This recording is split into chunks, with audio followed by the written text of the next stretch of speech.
All right, it's been 5 minutes. Means that we've switched to streaming mode. All right, welcome back. So recently, the last couple of last like week or so, we went hardcore on inspector stuff, and now we've got a pretty nice framework for creating custom inspectors. and we've even implemented a simple inspector for texture asset files. So right now we've got, just to quickly demonstrate what we've got three kinds of sprites in here. If we take a look at the these entities in the scene, these all have sprite components. They oscillate between text1, text2, and text3.ebtext.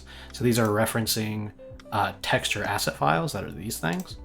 And if we select them in the inspector, we can edit their values. They refer to, presently they refer to a single image file, and you set the properties for the import as well. So right now this is really simple, but we have developed a list of things that we want to add, particularly with the other texture types. So right now, with 2D textures, pretty much all we care about is the path, the filters, and the bitmap mode. There is another option that I haven't quite implemented yet, but that's I'm not sure if it counts as a back burner item, but it wasn't something that I cared about for a while. And that would be the clamp mode, because almost always the wraparound mode is going to be clamp, but if we're working in 3D textures, we probably want wraparound to be a little bit better. Hey Jolo, welcome. Yeah, we're doing all right. Today, though, we spent a huge amount of time. We've spent a huge amount of time already getting the inspector to be in a pretty good spot. It's pretty extensible as it is, but today I think I'm going to spend some time cleaning up what we've done, getting the first version of the inspector API and the texture inspector committed, and then we will be from there we'll use that as the new floor upon which to build the material system.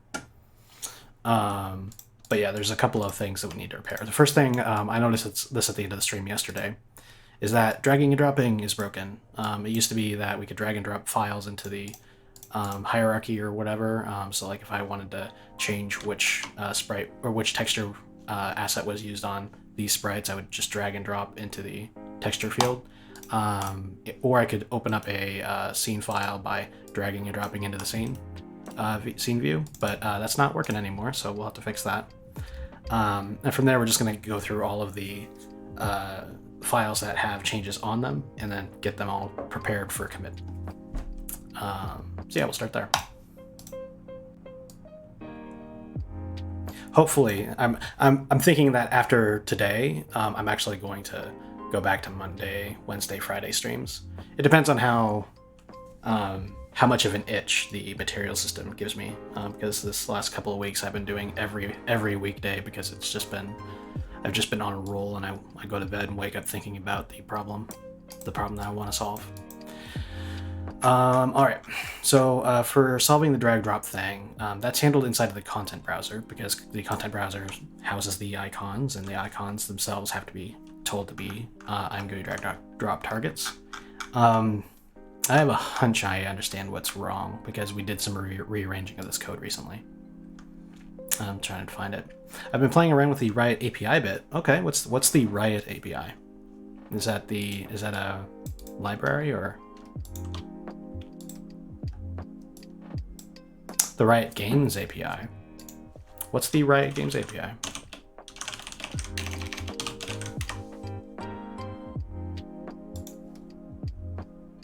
Active games to get stats per. Oh, that's cool. Nice. I like when game companies do that, to give you give third parties the ability to do tools that interact with the game. I used when I used to play Destiny, I used third party tools to manage my gear remotely, and it was really nice. That's pretty cool. Are you having fun with it?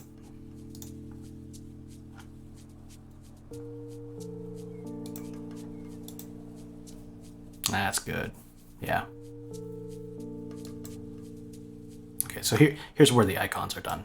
We've got essentially we start a table.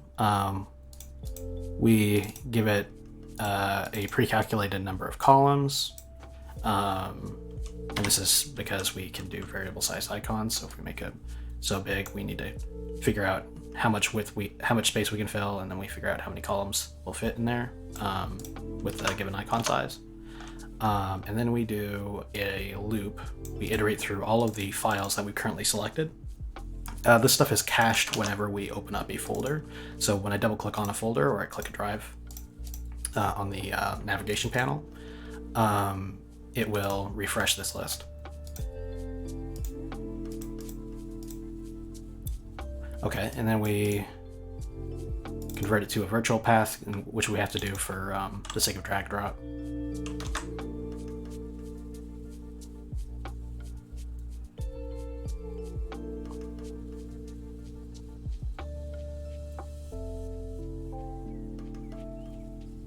Okay, and for the sake of putting them in the selected files set. Okay. All right, so I think I know where this issue got introduced. I had recently implemented a slightly different way to handle double clicking, because I had noticed that when I double click on files previously what I was doing is I was saying, if you've double clicked on if the mouse is double clicked and the item is active, then we open up the folder.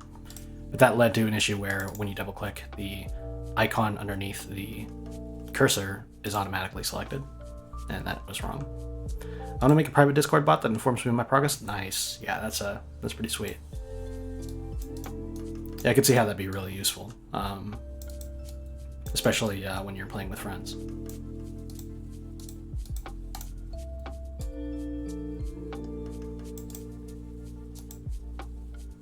Okay. Oh, here it is. Hang on. So basically I just moved I just copied and pasted a lot of stuff from below up into this block, into the is double clicked block. So if selectable returns true, meaning that you've clicked it, and the mouse is double clicked, then we have a double click confirmed, and we open up the directory. But if it's a file, we're supposed to be opening up the file. And what I've got here is another conversion. Path is virtual already does that conversion, so I don't need to convert it again. And then we get the extension, and then we do the drag drop payload here. Okay, so this is only triggering when we double click on the icon. That's wrong. Okay, thanks for being here, Jolo. This is going to be a pretty slow stream, I think. Or pretty chill stream. All right. So what is this code? What did this code originally do? So first, this is identical to the goal of this, right? Yeah, like that. Hey, Space Forum, welcome. We are doing some maintenance today. Okay, so I can just get rid of this entirely because it's already converted to a virtual path up here.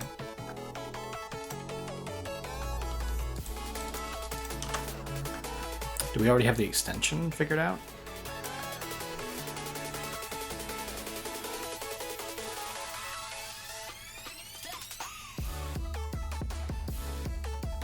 You have a video tutorial 1? I cannot find it in your channel. Video tutorial 1? I don't have any tutorial videos, I don't think. I'm not sure what you'd be referring to. So far, I'm just basically live streaming the development of my game engine, and I archive those on YouTube.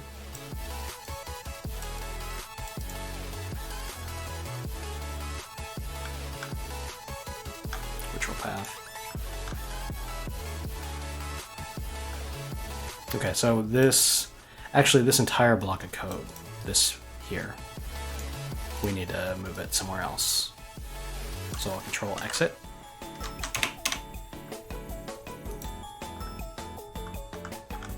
And actually, we'll just go down here, wouldn't it?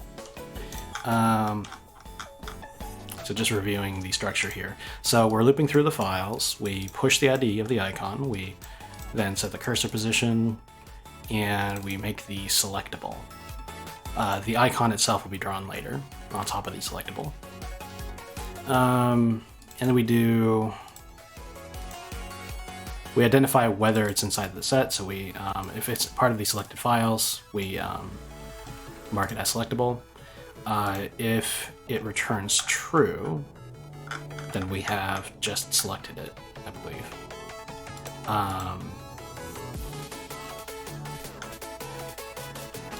Where do we edit selectable?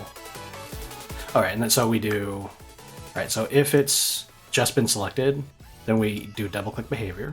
That's right. And then we do single click behavior. And this is where we actually modify what's selected, because we have to do the whole shift click thing, the whole control click thing, and the single select thing. And that code seems to be still correct and in the correct location. But when you're double clicking,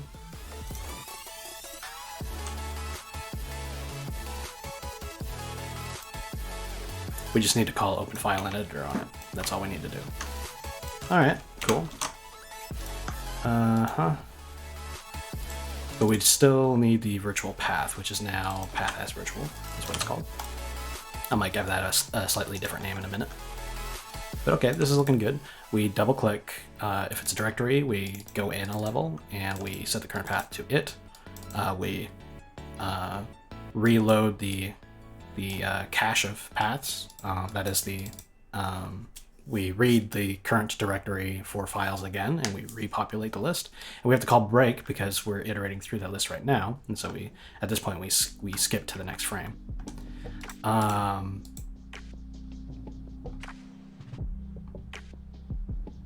Okay, and then we have the single click stuff. So if we click,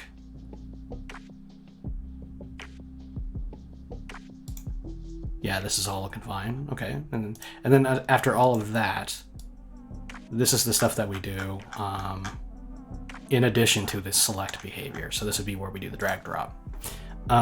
We get the extension.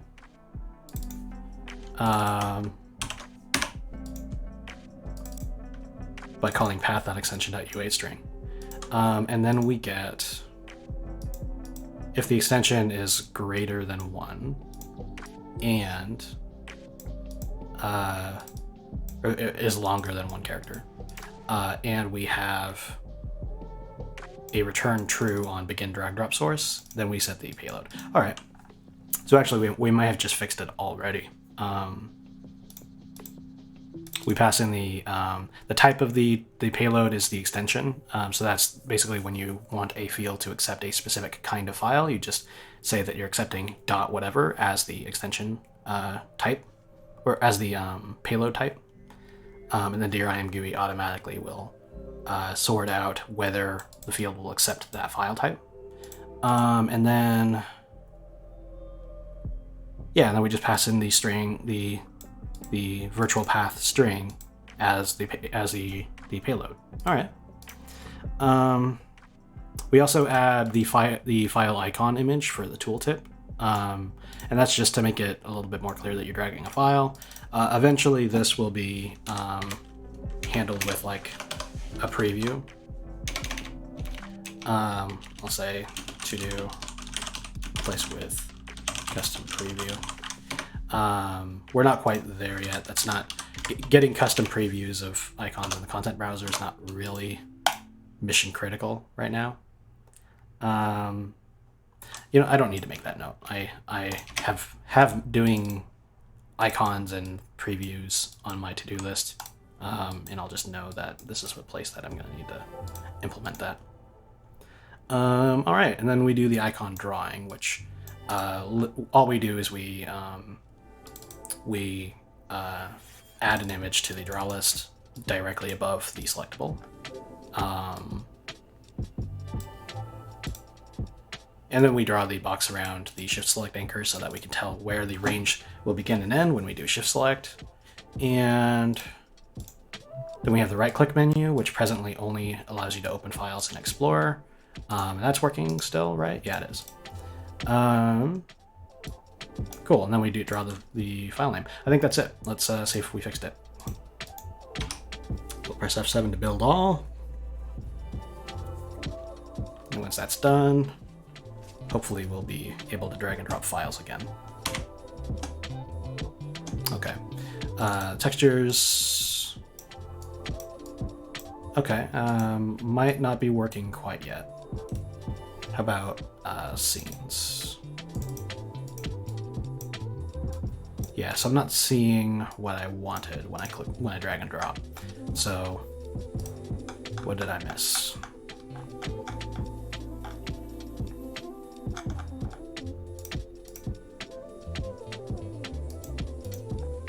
So we're iterating through all of the files.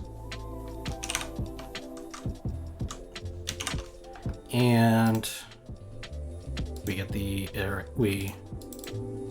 path and the directory flag. We convert it into a virtual path. Maybe I should cache this as well. Whatever, I'll worry about that later.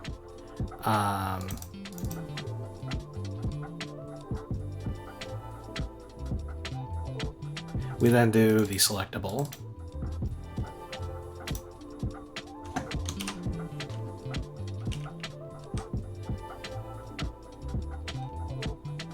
Oh, I think I have spotted the problem. So the drag and drop code is still within the bounds of the if statement. So if selectable, then we do.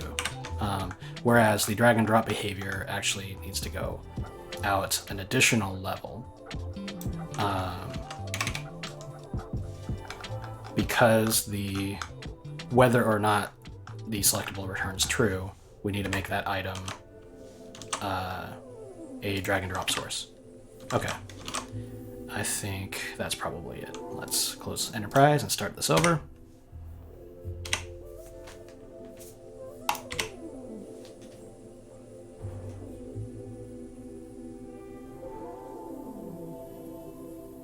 There we go. Can't. Okay, cool. We got the icon back for dragging and dropping files. So if I was to open up a scene by dragging it into the scene tab, it opens. Cool. And if we go to textures and we select a bunch of sprites in the scene and we drag and drop a EP text file, the box for the texture field lights up when I drag and drop over it, and I'll let go. And all of a sudden, yeah, all the ones we selected have changed to be Madeline instead of being the other. Oh, you know what? I'm curious what happens if I drag and drop the bad texture. Nothing happens? Oh, okay. Huh. It doesn't even update the field. That's cool. All right. And every time I do that, we probably have an error. Parse texture asset data, type node is invalid. Yeah. All right. Cool. So that's the first thing fixed, is got the drag and drops working correctly again. Yeah. So from here, I guess I may as well leave Enterprise running while I'm working on this. We'll open up a basic scene, and I'll minimize it. Let's go through the files we have inside of the version control tab, the source control, because it'll highlight for us the things that we have changed. And my end goal for this stream is to have everything we've done committed. There's a few things that I know I don't want to commit yet because they're experiments or they're things that are unrelated to what we're dealing with, or they're things that I know won't build on Mac until I think about them a little bit more. So for starters, we've removed selected entities from Scene Editor. That's good.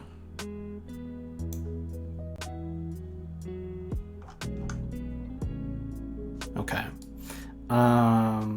Because this was moved, selected entities was moved into the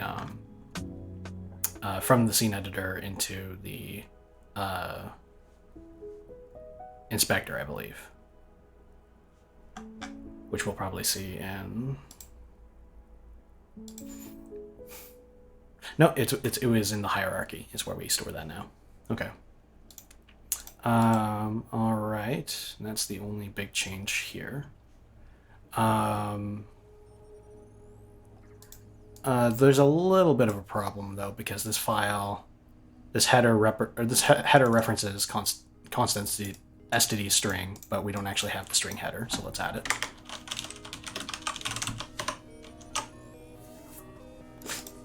We don't depend on transitive includes in Enterprise. That's our general rule. And then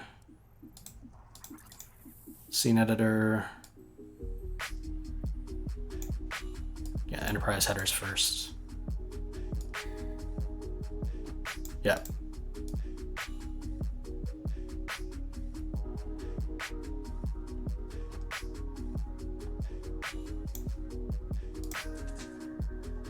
Good. Okay. And we added the support for textures inside of here. Why did we do that? Texture handle. This is the content browser.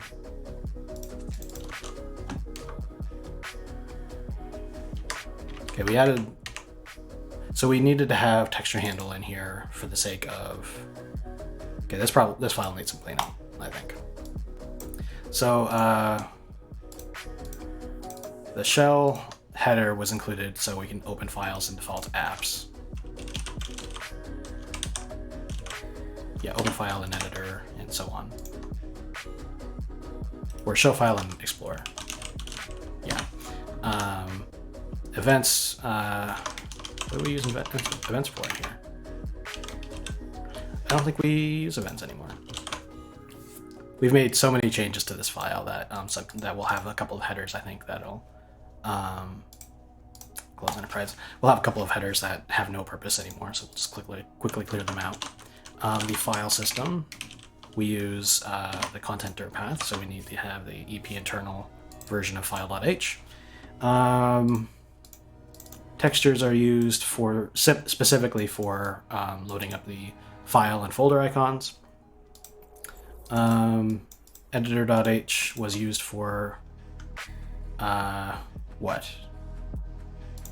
Inspector, could we call back maybe?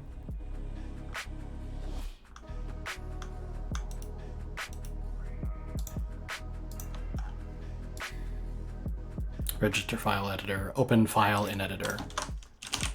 Yeah, so open file in editor is what we use this header for. And then we have the OS drag drop, which is necessary for importing files into the content browser. All right, and I'm GUI internal, yep. Hierarchy and inspector. Okay, so we do use the inspector and hierarchy for a few things. Cool, F7 to make sure that removing that header didn't break something. And then reviewing these structures real quick. Yeah, that header didn't need to be there. Cool. And then texture handle is used for loading up those two files. What is texture filter used for? Oh, we have to set the properties for these. Okay, texture filter, map mode, texture type.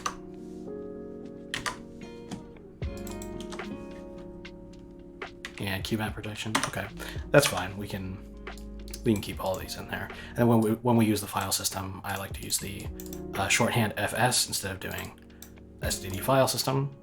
So we use this namespace alias here. Cool. We're inside of editor views content, and we have a selected files set, and this is available via the content.h header here as an extern, so that way it's visible inside of the other translation units. These are local though. We have the current path as a file system path. We have a list of paths as well as a flag regarding whether it's a directory. And we cache that because fs path, that type doesn't have a is directory member. It simply, if we wanted to check whether it's a directory, we would have to hit the file system. So we just do it when we go to refresh the cache, and then we store the result in the vector. And then we got a list of shift select anchors. And this gets invalidated every time we refresh this, because this is a list of iterators into this vector, and we use that for specific algorithms. Normally you'd not want to hold on to iterators. That's generally speaking, it's a bad idea to cache an iterator. However, I'm very careful about it in this case, so it helps for me to have them separate. I could probably make this look a little bit nicer by moving the comments above, like that. Okay. So the second is true if path is directory. Let me make this a little bit clearer. So first, path. Second,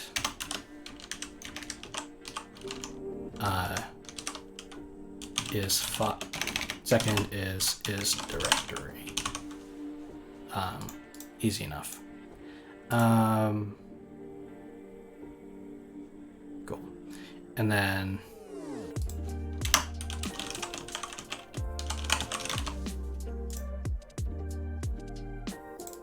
or I'll say true if directory. All right, and then this, why did I make this a list instead of a vector? I'm not entirely sure. Let's take a look at how it's used. So the first several mentions of it are just clears. We have a pushback down here. We have a size. We have dot back, dot back, dot back, dot pushback, dot pushback, begin, end, erase.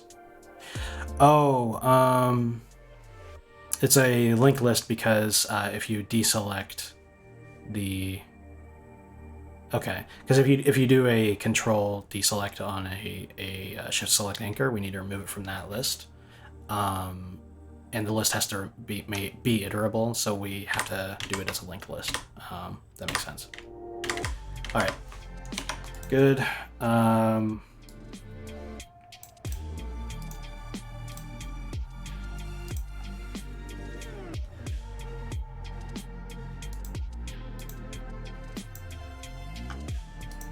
And then we got the icon handles. These are identical to the OpenGL handles, but we use IAmTextureID as the type, so that way we don't have to do casting when we go to use it, every time we go to use it. Okay, awesome. Refresh path cache. Let's give this a little bit of a better name. Let's say reload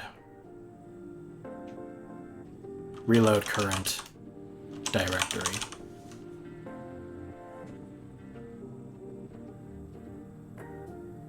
Yeah.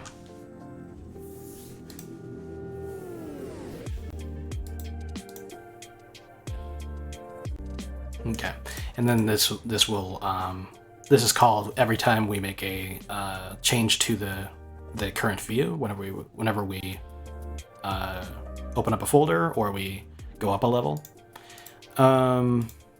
This will also be what we invoke once we have a watch thread watching for changes in the folder. I don't really care about that right now. It wouldn't be too hard to do, but it's just it's not a priority. I can always just refresh the view if I need to track a change. But we'll get there. We'll do that eventually. Clear file selection, that's simple enough. Init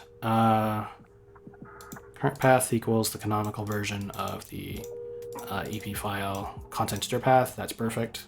And then we reload the current directory using it. Good.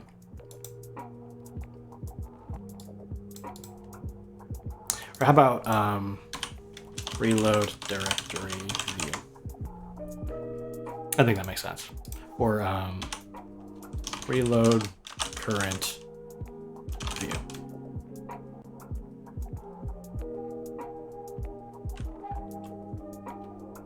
reload browser view. Oh, you know what? Reload current directory is fine. We're focusing on cleaning this up for a commit to GitHub, so I'm taking extra care right now that everything has a logical name and is commented in an easy to understand way.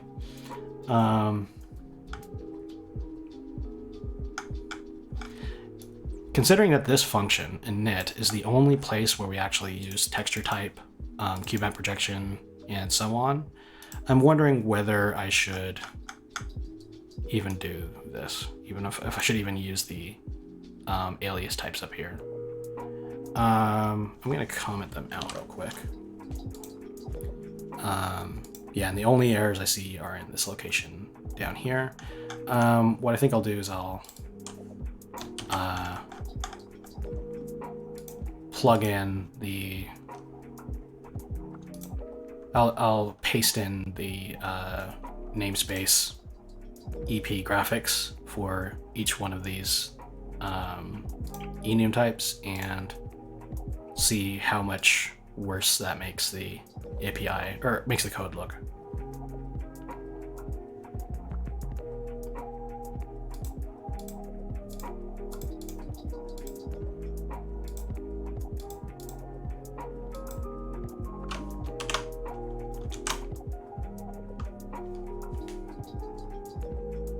Yeah, honestly, that doesn't really look so bad.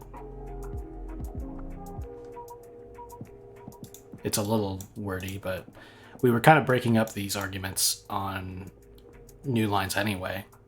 So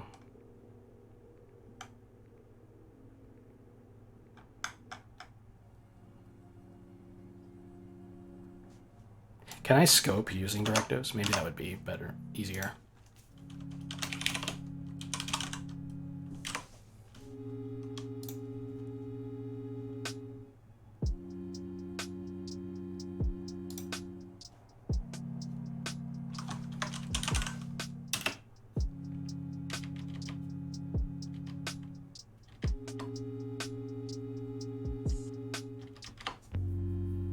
Yeah, it looks like it can scope that stuff, so.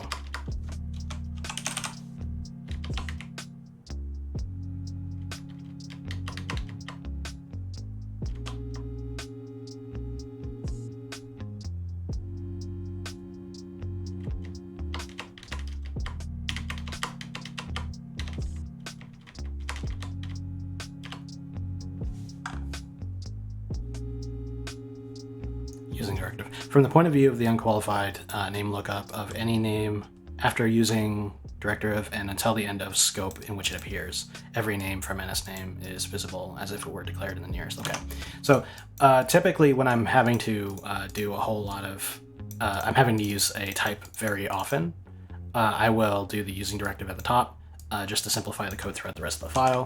In this case, this is the only purpose of this was to simplify the code in one function. So what I'll do is I'll just take and move the using directive into the init call, and that will be it. That makes things just that much simpler to read.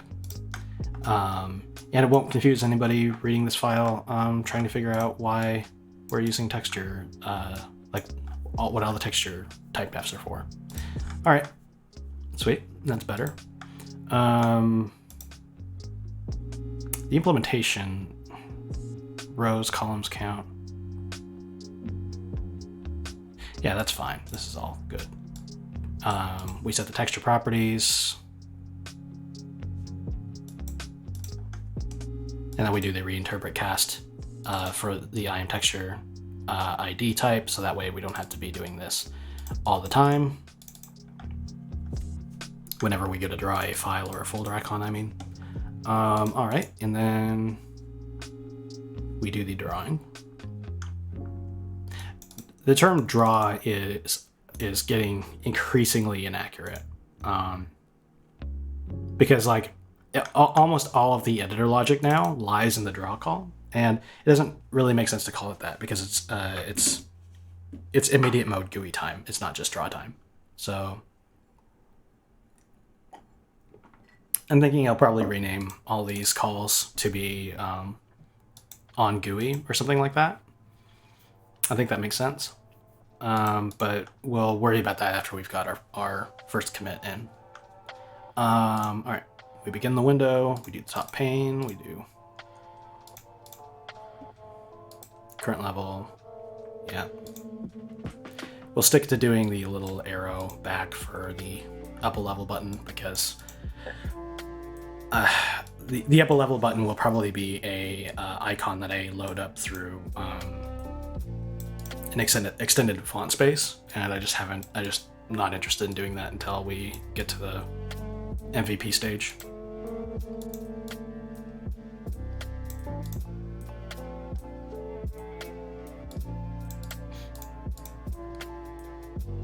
I have a better name for this. Reload content view. That's better. So we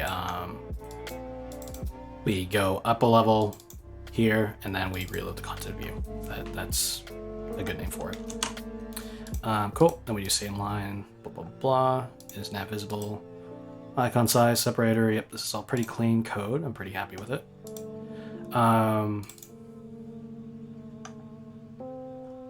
We have an enum class that's specific to this location. We have a static variable that tells us what our current drive is, and this is a good use case of static enum class. We literally are making an enum class that's only purpose is to make this one variable, and so with this tiny little block of code, we have a new type and we have a variable with which to store it. And then we use that for the logic changing drives down here, and that's all perfectly fine and clean code. We do the main area, we do the next column.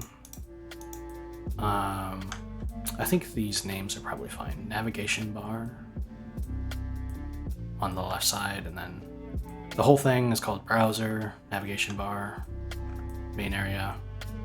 I'll do an inspection. Let me do that right now. I'll do a quick inspection of the IMGUI stack trace, and we'll see how. Here we go. And we'll make sure that this is all stackable. Make sure that this is all intelligent to understand. Okay, so we've got icon table, content main area window. Okay. Content window, icon size. Yeah, this is all making sense. Navigation stars or navigation double pound toggle nav bar. That's interesting. What's interesting about that is that the two hashes. Oh, the two hashes are for adding details to the push ID that are not visible as part of the tag. And I did this because navigation is just too generic of a term. So when you're doing the call stack investigation, you'll see, hey, this is the button for toggling the nav bar. All right, that's fine. These are looking good too. All right, so I'm happy with that stack trace. Or with what the stack looks like in IMGUI. Okay. Deselecting all. Line in here. This is a hack. Basically, I didn't want to take the time to implement navigation history. We will get there, but we're not there yet. But I also didn't want to have to keep clicking moving the mouse up and clicking the arrow. So I just made the back button on my mouse. I macroed it to going up a level. So that's good for the command, but we'll get rid of it later. All right. Drag drop to import files. Yep, that's good. We get the Windows position, size, and whatever.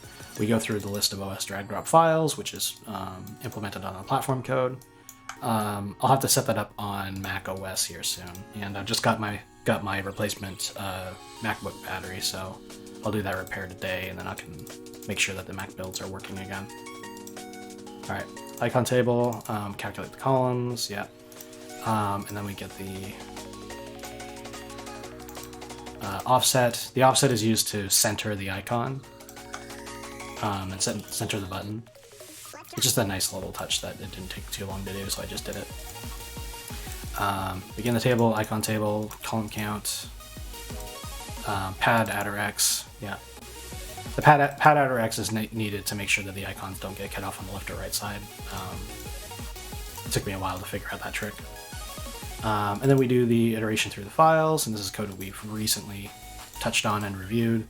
Path is virtual. Yeah, I'm really wondering whether I should just cache this, because every file that we iterate through this call, which is every frame, we do the conversion from the path to the file system path type to the U8 string.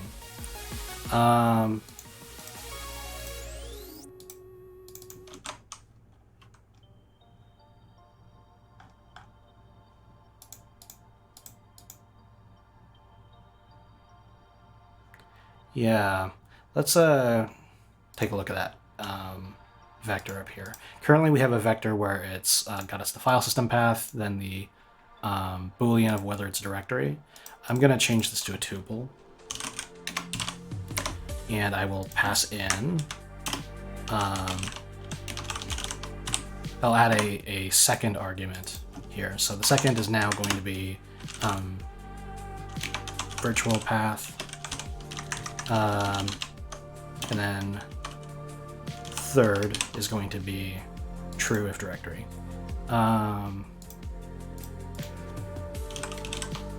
So we got the first is going to be the FS path, and the second is going to be the virtual path, which is the enterprise style path, and then third is going to be true if directory. And now we've got a whole bunch of red squiggles that we have to resolve. That's great because it tells us what to do. So here I was doing path is virtual, or path is dir, and then we did path is virtual based on path. I'm gonna change that up here. I'm gonna say path. Hey Jolo, welcome. Path is virtual, and now path is virtual is grabbed from the second element of the tuple inside of this loop. Just played around, Val. How did that go? Did you win? Are you winning, son?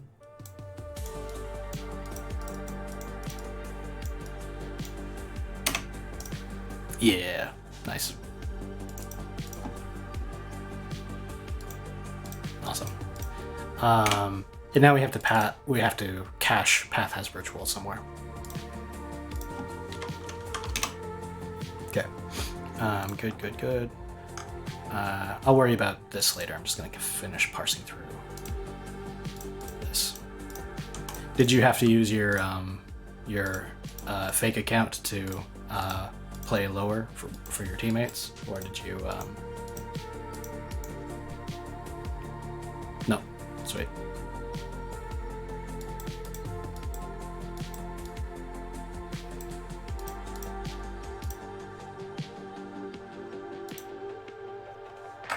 Nice. That's dope.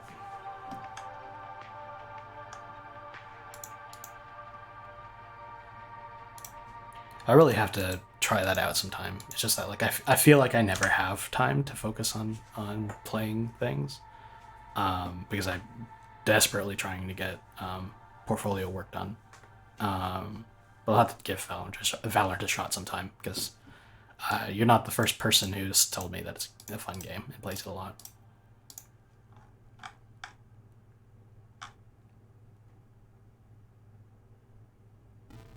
Okay, the rest of this is looking pretty good. Shift select anchors. Oh, we have to change shift select anchors now too, because this is supposed to be an iterator of this list. So instead of doing the pair type, we replace that with the tuple type, and then get an iterator. Get an iterator into it. Cool. And this should be better. Yeah. Good. Yeah, we know that's single selection. Or no. Yeah, it's supposed to be single selection, range selection. Yeah, that's good. Scroll down.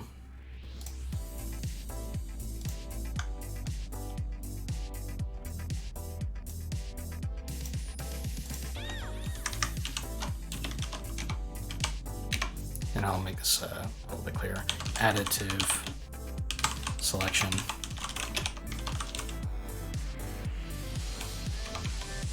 Control click. Okay. Yep, good. I may have to do something about. I don't really know whether control clicking will do what I expect it to do on macOS. Let me think about this. No, I think it'll be fine.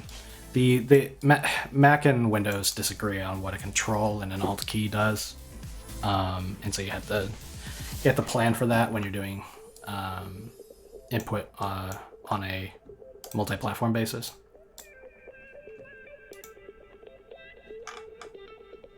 Okay, and then right down here we get the extension, we do the drag drop. So let me put a quick comment in there that's missing.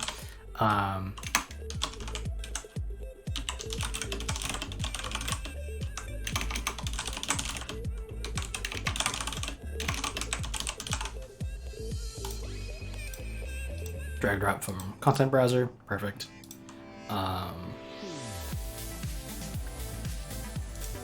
Then we do the draw icons. Perfect, we have the image on top.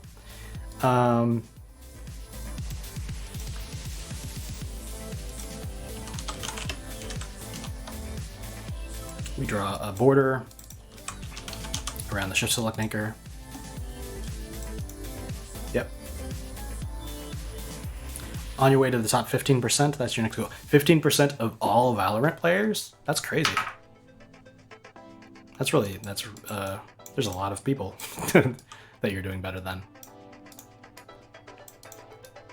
Do you know what your current percentage is? Is that something that the game tells you?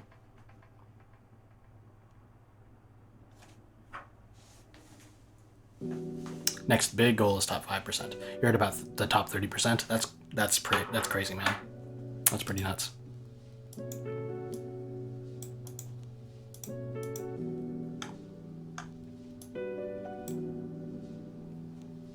If I do pick up Valorant, I hope I never cross paths with you, because you'll mop me. You'll mop me up with a dirty mop. Okay, contacts menu, file name. I gotta say, display file name. Good. It's all looking fine. Perfect. So the last thing then is we have to do, when we go to cache the files in the current directory, we have to cache the virtual path as well. So let's look for it. So when we reload the content view, we're going through the contents of the current directory. We emplace back the canonical U8 path, and then the boolean of whether the file is a directory. And then we need to get the string of that as well. Though, I wonder how come this wasn't complaining at me. Because we've got two arguments here, and we're emplacing back. We're using a constructor to construct a tuple with 3 types in it, but for some reason, only passing 2 arguments to its constructor is not causing a complaint. Maybe that has to do with the fact that it's a templated thing, and it will only cause an error when I build next. I started at the bottom 669, aka top 93.1. Started at bottom 69, aka top 93.1.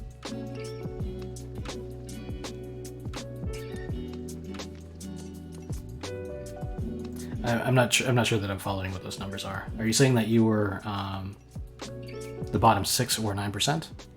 Okay, yeah. Man, everybody starts somewhere. How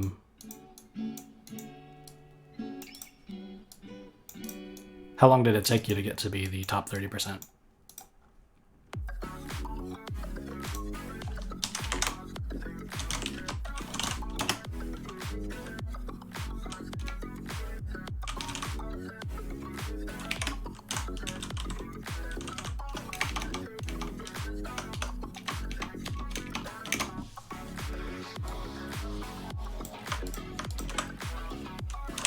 So what I'm doing here is I am constructing the path on the stack here. I'm going to pass it in instead of constructing it directly in the placeback because I need to do EP file native path to virtual from path.cstring, like that.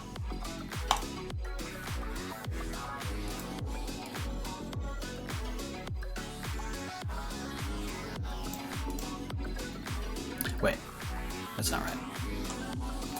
I'd say about 1.5 years. I spent the majority of my time stuck on less than 82%. Oh man.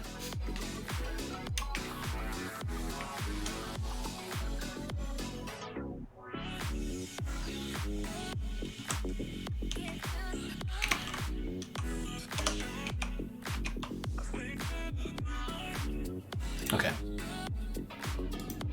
Replacing back the path. We convert. Oh, I need it to be U8 string. Okay. U8 string, and then pass that to native path to virtual. So we've got the file system path, we get the virtual path, and then we've got a complaint, right? Oh, I need a comma. Cool. So that's a little bit better. And now we're not, every frame, we're not doing the file conversion for every file that we're displaying. It's an obvious, it's not just an optimization, it's a simplification, and it was an obvious one to do. So we can just do that without having to do profiling work, or waiting until we try to do profiling work.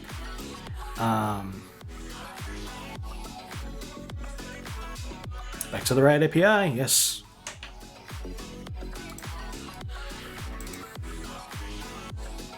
Okay, so we have more red squiggles when we go to use the range select iterator. Range select first U8 string. So this whole thing now can be taken from the second element. More to the point though, we don't have access to first and second anymore because this is a tuple, not a pair. So we're going through the range select iterators, and then where's the greater iterator? Right, okay, I think I'm following what's happening here.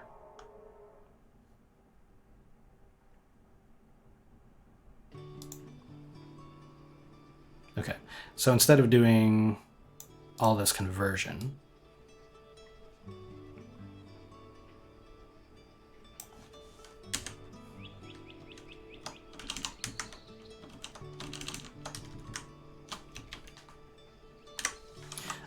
we have a range select iterator. It, when dereferenced, gives us the tuple, or it should. List of vector,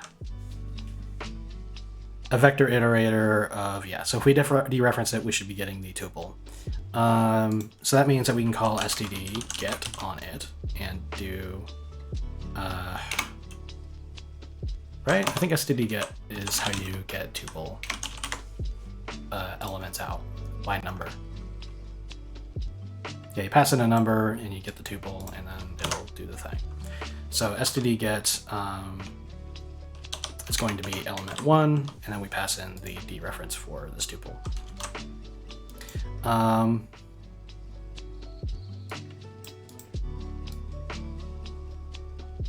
It's a little ugly though to read this like this. Like if you're new and you're browsing this code base, looking at this line, it's kind of nonsense. You're inserting a selected file, but in order to figure out what std_get from range select iterator is, you have to know a whole bunch of things. So what I'll do is instead of doing std_get like that, I'm going to do a variable and then pass that in. This will be std string reference equals wait.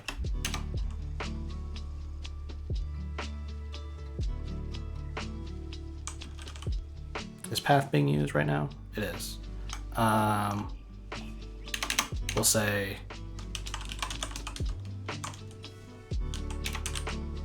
selected file path will be the name. Right, is selected file even in use? Yeah.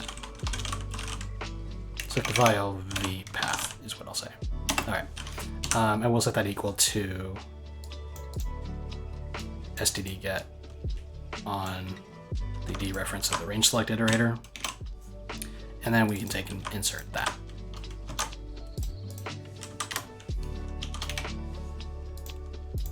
A little bit less awkward when reading this.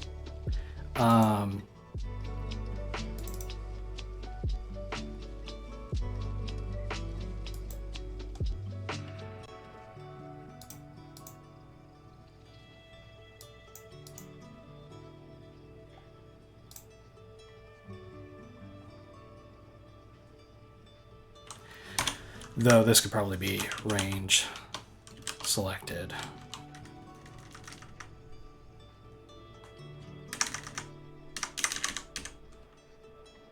file vpath, because it's not selected yet until we insert it into selected files. Range.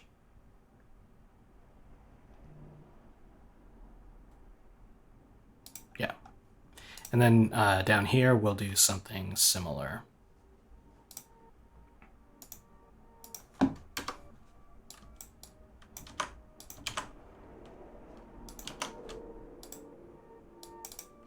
Except for we're using the greater iterator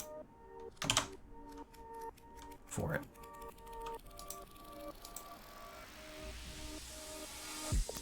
Yeah, okay.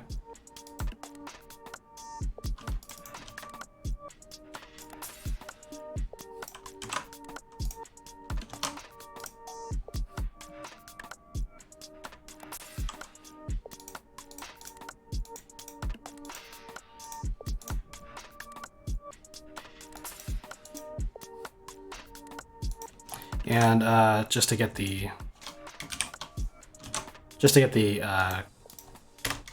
const reference outside of this scope, I'll do a scope for this last insert as well.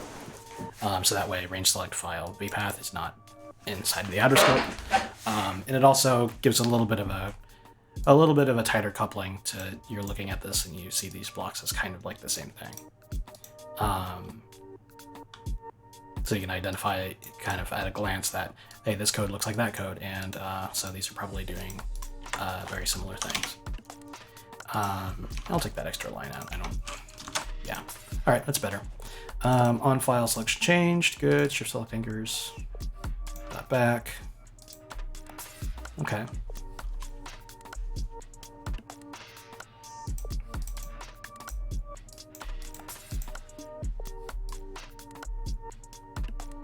I probably should do this first.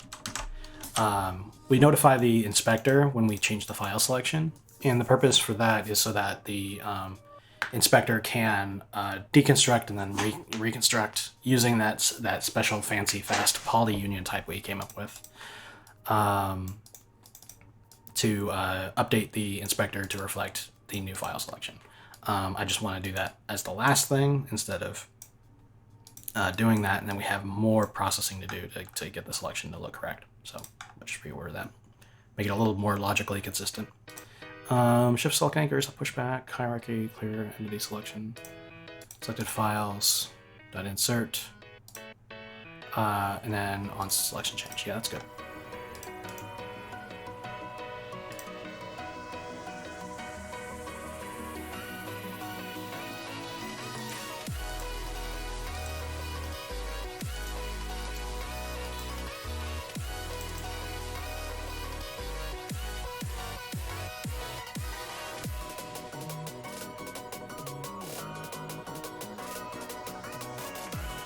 Yeah, okay.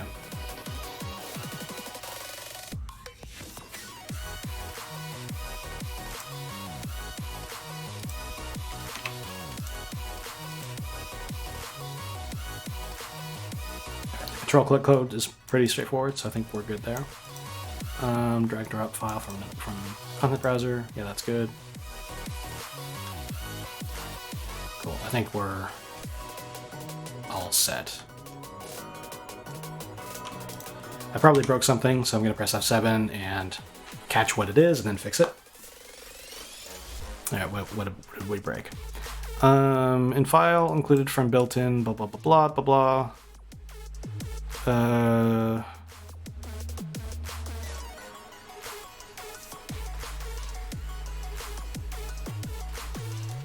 Initialization of std tuple file system path. All right, so there's a point in here where I'm doing an in place that breaks. So probably breaking either files in current dir or search select anchors. So let's go through them all. Dot in place. We've got two in place calls. The first is here. In the reload content view, we will in place back the path. Then the path converted to, where's path? Here, canonical version of path. And then we convert that into a U8 string, pass that into native path to virtual, and that gives us back an std string, which is all well and good. And then we have the bool as directory. That's probably not it. So let's take a look at the next one. This is it. Files and current dir dot in place back path, and then is directory. We still have to add the virtual path version of this. So we've got the path canonical here. What's going on? We're converting from a string to a path and getting its canonical version. So what's data from? Oh, this is the dropping from Windows. So we drop a file from Windows. We take that path, we convert it into a canonical file system path. Let me quickly check the window code because I'm not sure. I'm not entirely sure if we do any modification to the data. On OS drag drop, we get the data, we get a UTF-8 path. If drag query point and client to screen. So basically if it's in the bounds of the window and we're on the screen, I can't really remember what these calls exactly do, but I trust that I copied them from the Microsoft website, so it would probably be fine. Client to screen coordinates. Yeah, so we're bringing the coordinates to the screen, and then that way we have the coordinates in screen space, which is needed for yeah. All right. UTF-8 equals wcar to UTF-8, and then we replace all of the backslashes with forward slashes. Okay.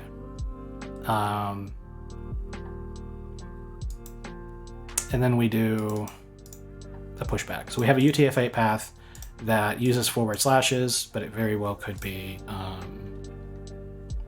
a full system path. So, all right.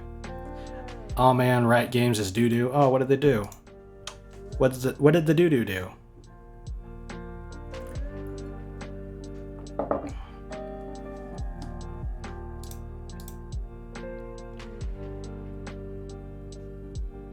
Okay, so the file system here. So the path that we got here is maybe an absolute path with forward slashes in it. we can make a canonical version of that. But yeah, I can pass this into the virtual data.path. That is, I can pass in data.path to the EP virtual to EP native to virtual path API for this. So inside of in place back, we have the path. I'm also going to do data.path and pass that whole thing into EP file native path to virtual. I can't keep the bot online unless I request a public key, which wants a company name, service name. That's interesting. Well, you can come up with a name, right? I mean, you don't have to keep it that way forever. You can come up with a temporary name and then change it later, right? Or do they disallow that? Some companies are really fucking stupid sticklers about who they let use their API. Folks who want to learn how to develop Pro Tools plugins, they can't. There's like a snobby. I'll hold off on trash talking them right now, but.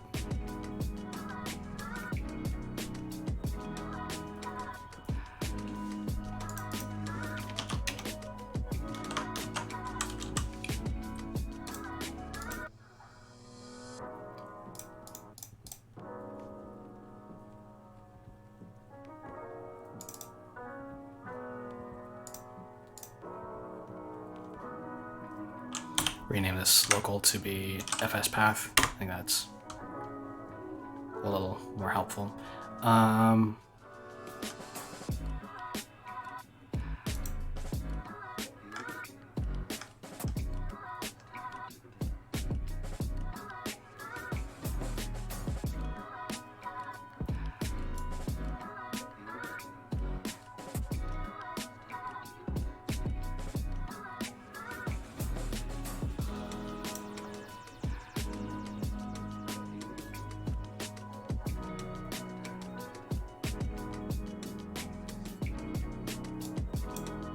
Yeah, this is good.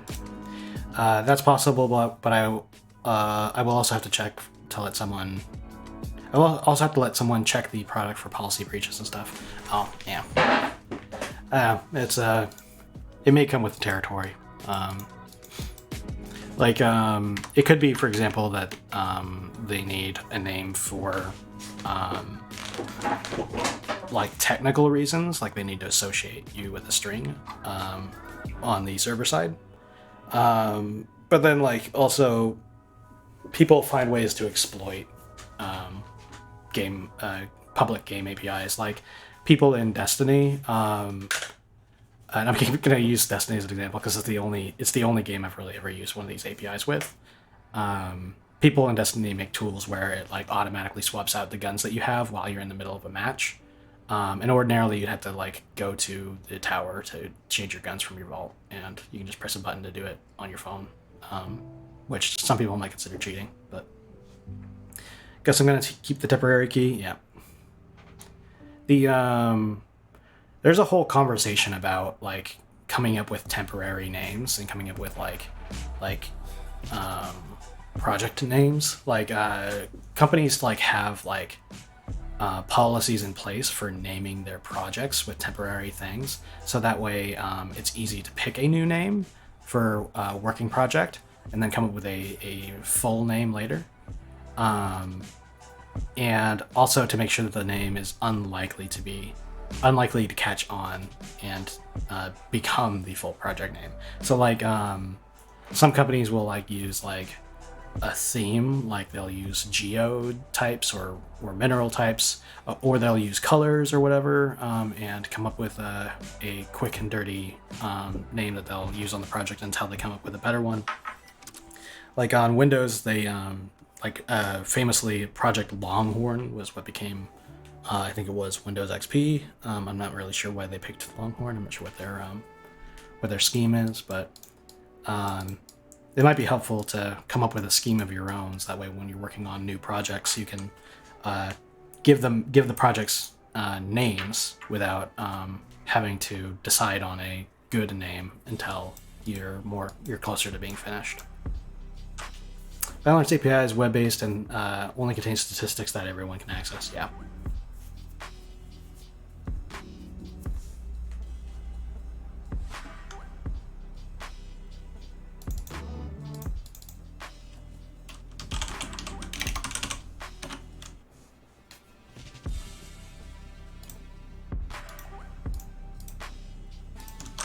Okay, I think this is better.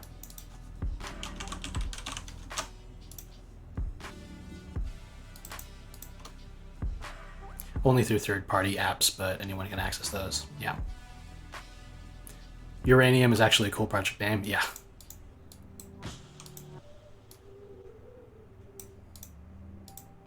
Yeah, I love code names from like the natural world. They tend to be pretty cool. Like Project Obsidian or Amethyst, or I don't know. Come up with a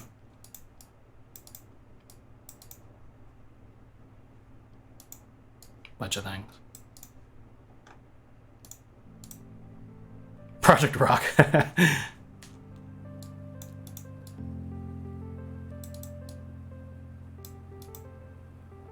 They're not rocks, they're minerals. Rock is so meaningless, yeah. Yeah, I'm sure Dwayne the Rock Johnson would take objection to that. I think he's brought a lot to the Rock brand.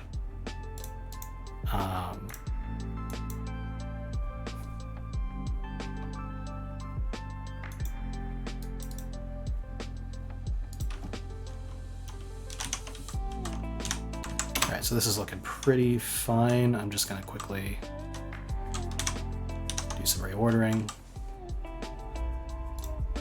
Great name. I'm calling my bot Rock. Rockbot. Yeah, Rockbot.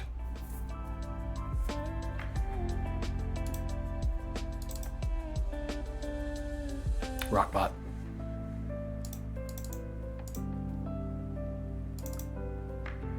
Okay. Data path to a U8 path to canonical. And we have a file system path here. Then we do a copy of the file system path to the current path / the fs path on file name, and then we get this error code. If the error code is if there's no error, then we have the in place back in the files and current dir, and then we do the shift select anchors.clear. If there's an error, we can say cannot copy thing to thing and do the whatever. So this should probably be a, whoops, didn't mean to make a change. This should probably be an else then, right? So else if there's an error code. Except for what's the else for? Rockbot. See, any name can become the actual name. Yeah, it's true. That's where the interesting discussion for like the interesting part of the discussion comes in, is because like you have like a series of goals that you're trying to accomplish with a temporary name, and like you're talking about the best strategy for consistently, quickly, and easily coming up with names that meet those goals. That's a whole thing that probably could be like a YouTube video or a discussion for like what you name your projects. My advice for coming up with temporary project names is to pick a category, like something that's got a wide range of options. So there's a whole bunch of kinds of rocks, right? You can pick rocks if you want. There's a whole bunch of kinds of, you can name it after food. You could say each name is like a recipe or something like that, or like a famous meal in French cuisine or something like that. And so you pick a category, you stick to it, you make sure that the names that come out of that category are totally unrelated to your brand. And so you're not going to wind up in a situation where you're like, okay, that code name actually sounds cool, let's stick with it, because you want to be able to force yourself to come up with a better name later, after you know more about what your product actually does. Like the Project Longhorn was never going to be called Windows Longhorn, right? Boulder. No one can make a project called Boulder. The boulder is confused. I don't know if you've ever seen Avatar.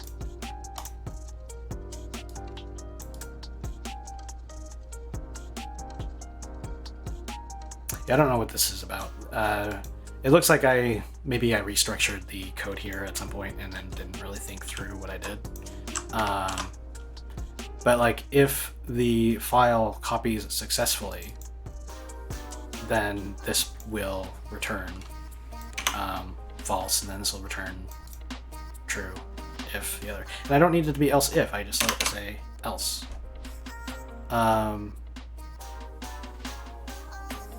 Yeah, so what I'll do is I'll flip the order on these, make this a little bit easier to follow.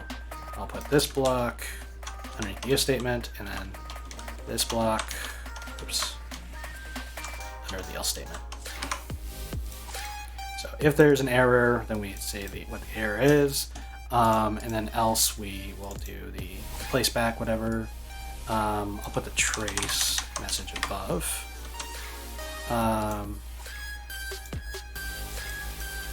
And then we do the tracking improvements down here. Perfect. All right.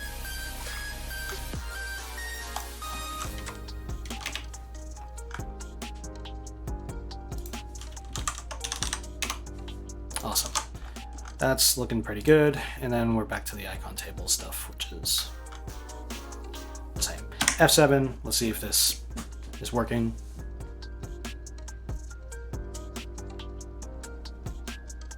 Okay, that built. And let's run it and make sure that we didn't break everything. Yep, so we can navigate in and out. Scenes. Double clicking will open things still. That's good. Inspector's working fine. If we select something with, yep, and multiple selections. Yeah, perfect. Everything's still working good. Yeah, and the only errors we got in here are issues parsing the bad texture.ep text, which means that it's working correctly. Perfect.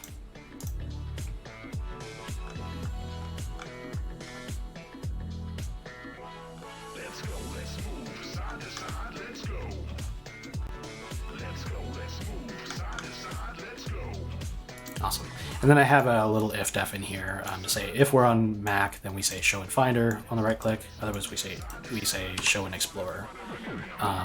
So like if we say I want to see this Windows, I can right click, say show in Explorer. It'll say show in Finder on Mac. It's just a little bit of portability improvement. Cool. All right, so that's good, looking good. Let's take a look at the rest of the files. Content.h. My style for include order is that when I'm inside of the game project or inside of the editor project, anything outside of the engine layer, I'm going to put the enterprise stuff first, and then I'll do the standard library stuff, and then do the third-party library stuff. Yep, so that's looking good. What changes did we make here? We added the clear entity selection call. We had the selected entities and selected shift anchors here.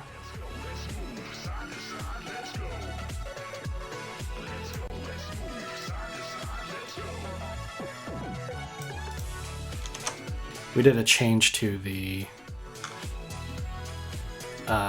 entity selection here. Mostly scope fixes, getting rid of the scene editor scope call, and then saying clear file selection when we go to select an entity. That's good. And then inserting entities into the list, or into the set of selected entities. Yeah. That all looks good to me. Good. This needs std set.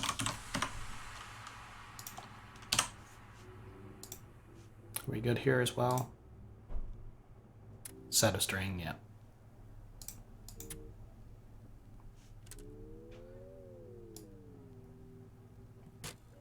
Okay, inspector.cpp had a lot of changes in it as well, because now this is where we're using the polyunions, and we do the swappable object-oriented model.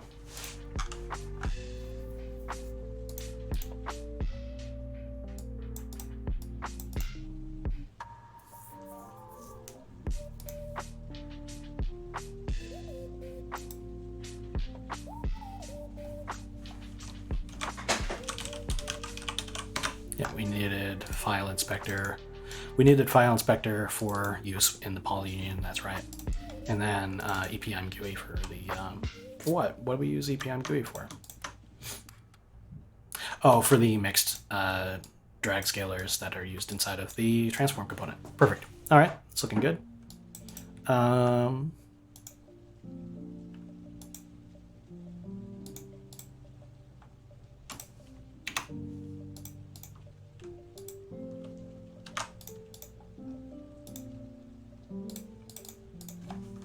We've got a static polyunion.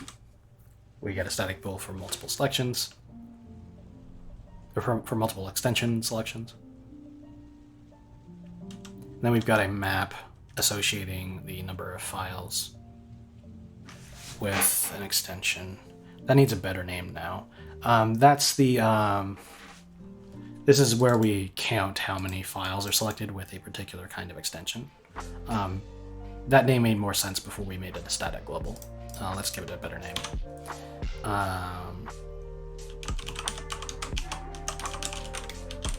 Selected extension counts. That seems better.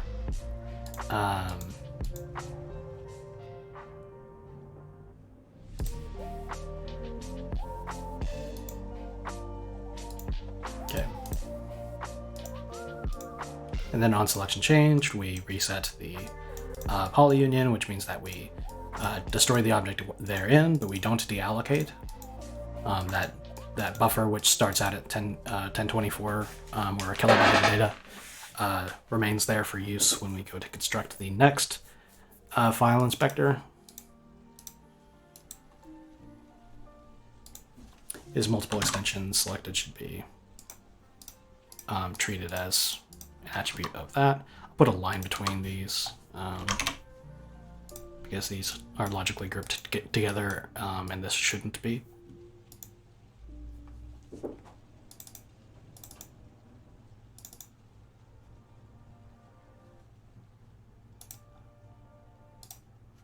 If we have any selected files, then we set extensions count to 0.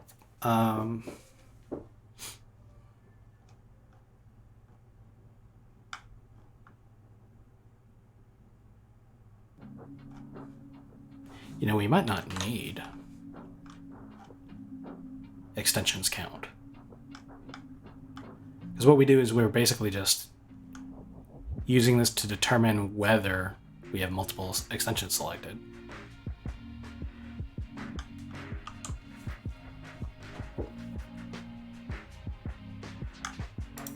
Let me comment it out.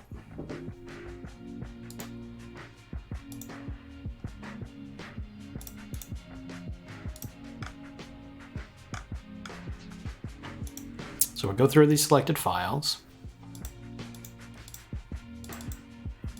We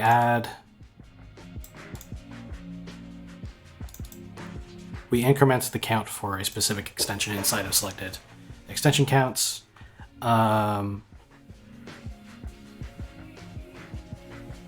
We know the extension at this point.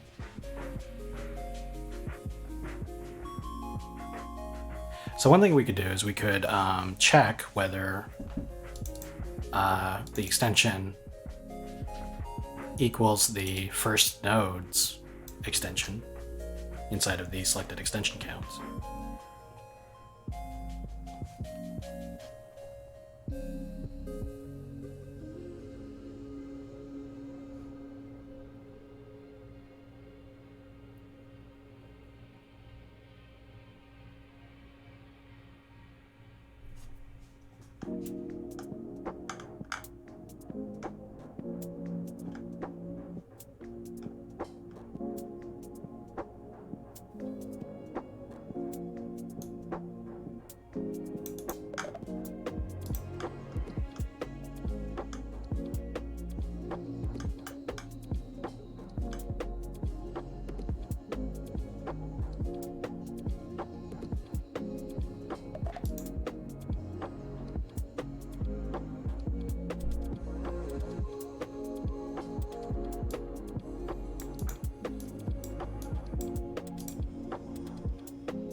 Oh, you know what? It's not super straightforward to figure that out. So, yeah, I guess we'll keep the extensions count. We will give it a slightly better name. So it'll be of selected extensions. And I have to be careful about these names here because they need to look different enough to be clear when they're right next to each other. Because I could do selected extension count or selected extensions count, but then it would look like these are the same. Selected extension counts and selected extensions count would be too similar. So number of selected extensions plus equals whether or not the extension at the extension's value inside of selected extension counts is equal to 1. All right, that works fine. I'll want to do a little bit more robust support for folders and extensionless files here, but I'll leave that as to do and worry about it later. Okay, it's looking good. And then number of selected extensions equals 1. Else if it's greater than 1, then we set.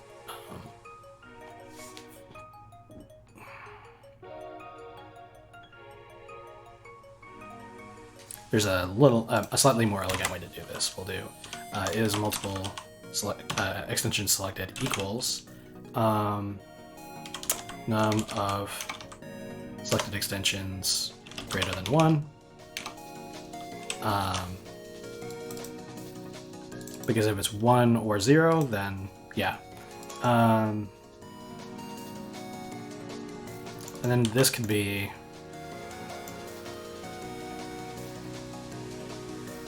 if selected num of selected extensions and is multiple extension selected is false. So this is a Boolean. This will value be to false. If that's false and this is non-zero, then we can do all this, and we can take else if out of there.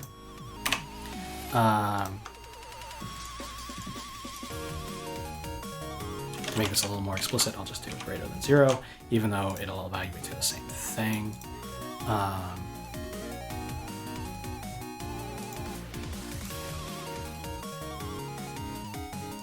We get the extension out of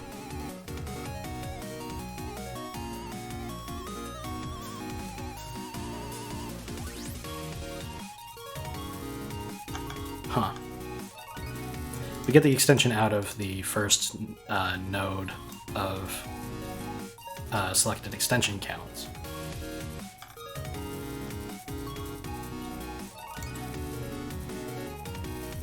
But we do need this to be a map, I suppose, because we're going to be using that in the event that we select multiple extension types. We have a separate handler in the draw call for that. All right, good. If there isn't a factory for the file type, then we will use it to construct the next current file inspector. But if there's not, so this block here executes when we select the file we don't have an extension type for. What does that look like? I'm gonna run real quick.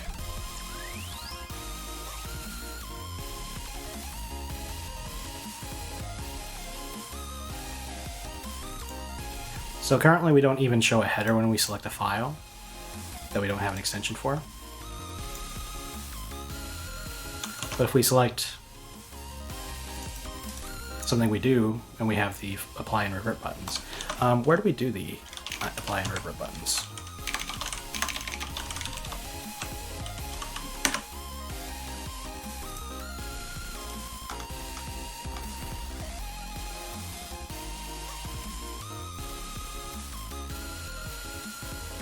So I'm going to make a quick little change here, not because I'm trying to beautify the inspector, but because I want to make sure that structurally this is sound. I want the inspector to tell me what I have selected, even if I don't have a custom inspector type for it. So what that means is that the line here that shows that you've got a file selected, and I'll open up Unity real quick to demonstrate this. This little header section here, I want there to be a header for files even if there's no custom handling for that extension type. So I'm going to do a little change here. I need the header to exist before the onInspector GUI is called for the current inspector. So let's review the structure of the draw call. If we have any entities selected,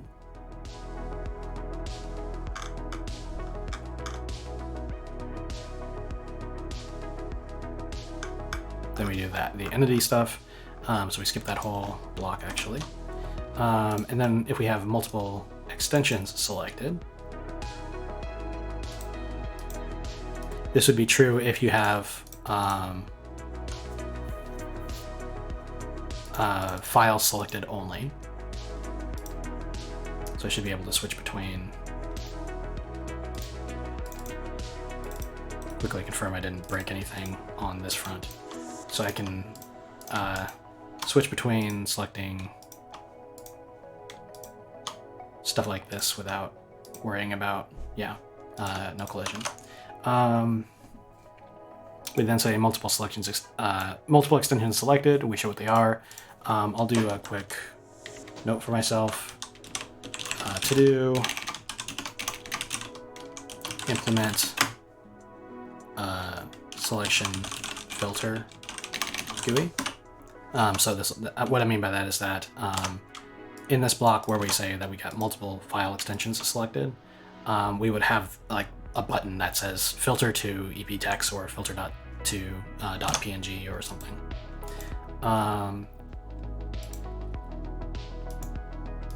But if we have only one file type selected, this is a little bit of a mislead. This is if we have a file type selected and we have an inspector for it.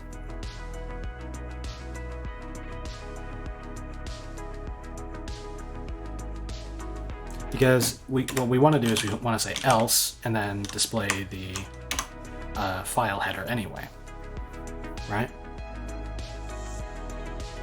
Okay, I think I've got it. So after the if selected entities.size, I'm going to wrap this whole thing, these two if blocks. I'll wrap them into their own if block, and that if block will be if selected files dot size. So if we have any files selected, in other words, then we will do these. If multiple extensions selected, then we will do this, and then we'll say else if there's a custom file inspector. No, not else if. We'll do if custom file inspector. Then we will do the custom file inspector code.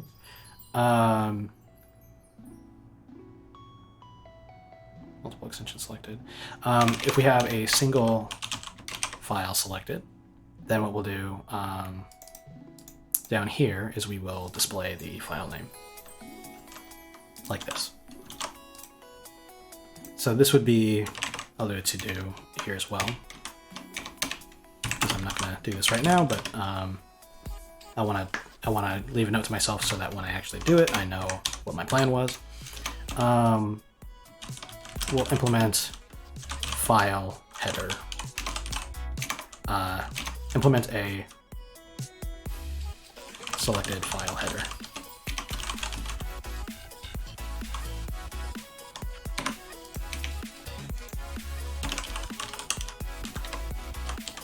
So this would be the section where we say, for example, if we compare to how Unity has it, this would be the section of code where we display the preview icon and the name of the thing we have selected, and so on. but that's a UX thing that I'm not going to bother designing right now. For now, it'll just display whatever the file name was. So either the multiple keyword to say we have multiple files selected, or it'll give us the actual file name.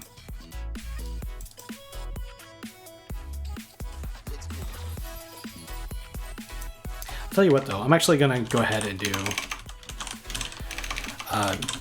probably the easiest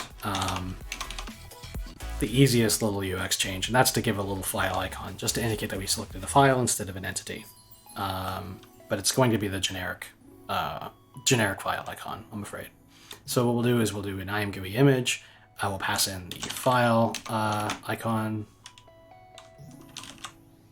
Right? Is that not visible in here? Oh, right, because this is the inspector and the icon was loaded as part of the content browser. So content.h.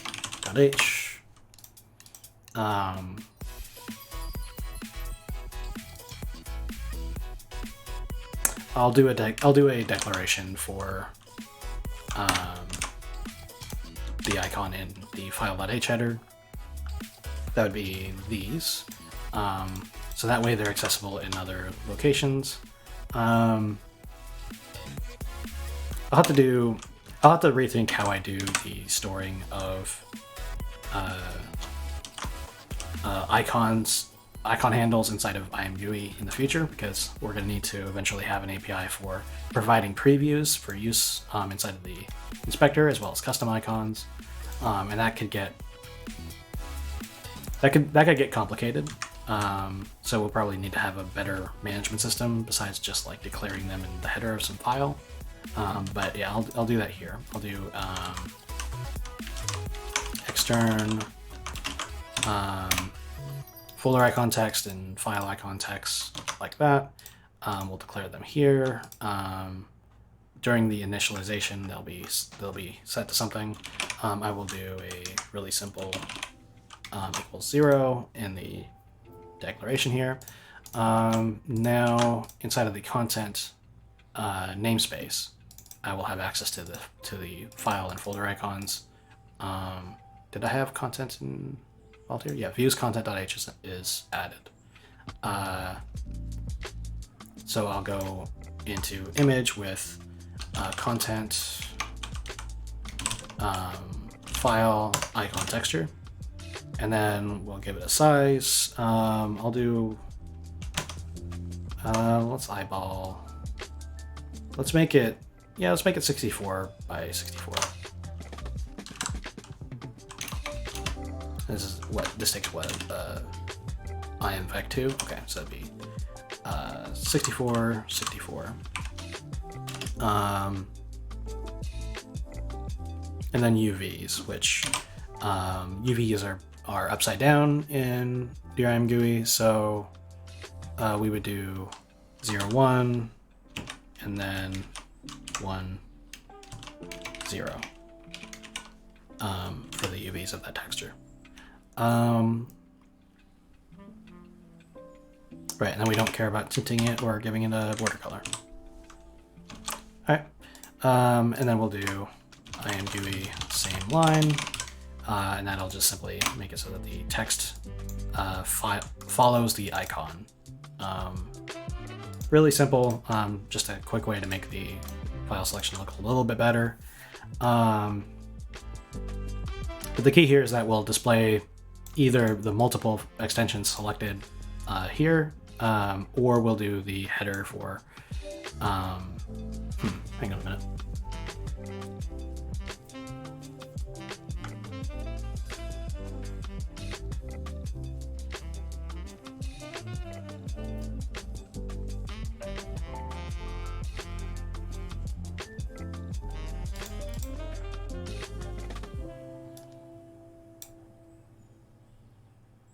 Yeah, so if we have,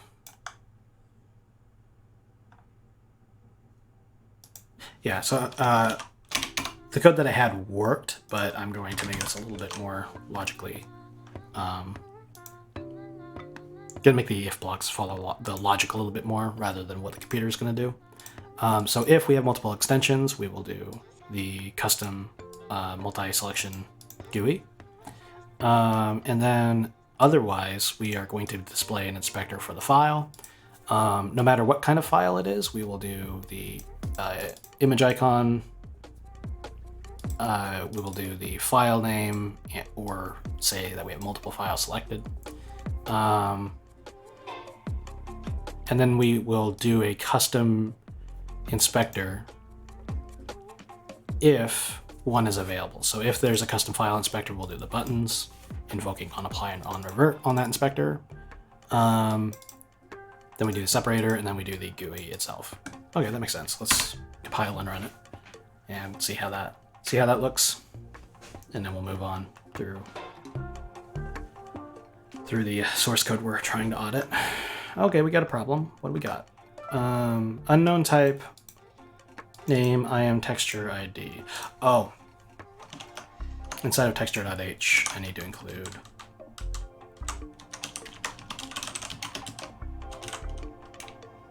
GUI.h, which should give us the IAM texture ID type.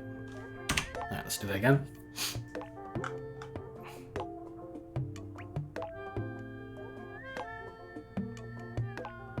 Good. Okay.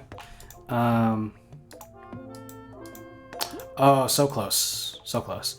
The when I select a file or a folder, it will display the same icon. I'll want to change that real quick, but yeah, the files selected seems to be working okay.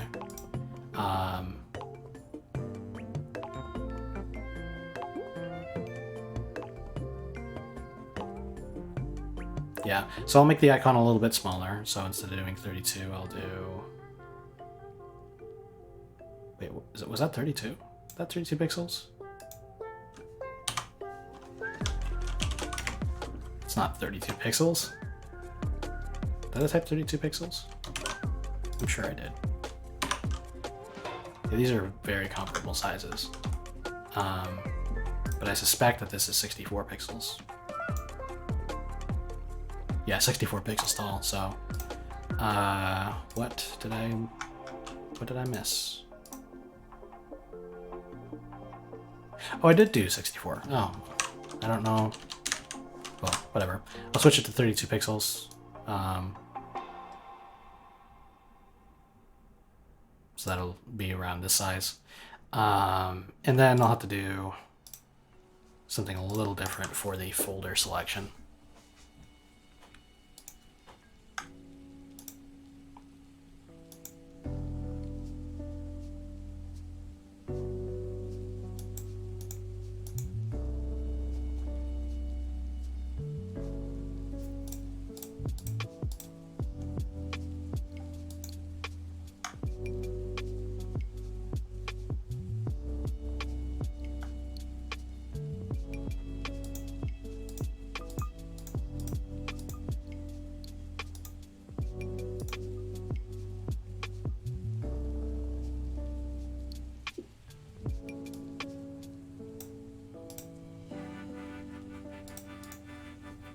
You know what?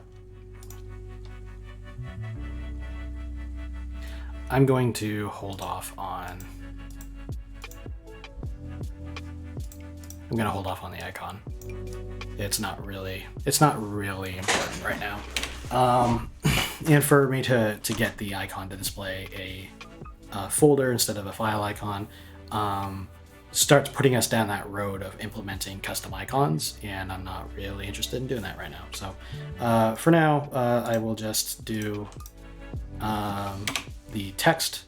It'll say the file name or multiple, depending on what you've got selected. If it's a folder, it'll still say the word file, but whatever. File, C fonts. And then when you select multiple, it's like multiple selected. And then we'll have the, yeah. Okay, I think that's good enough for now. I'll get rid of the file colon part though. And so it'll just say selected files dot, or it'll just say either multiple or the path itself.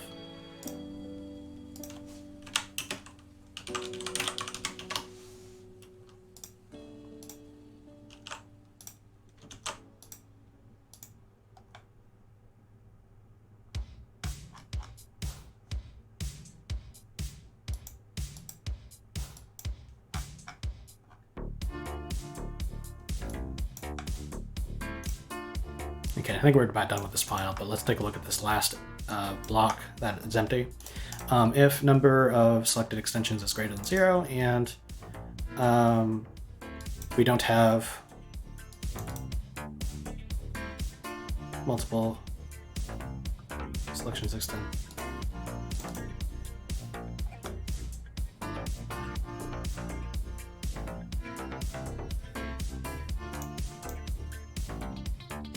This is actually less clear. What this is saying is number of selections is equal to 1. That's all it needs to say. So let me fix this a little bit.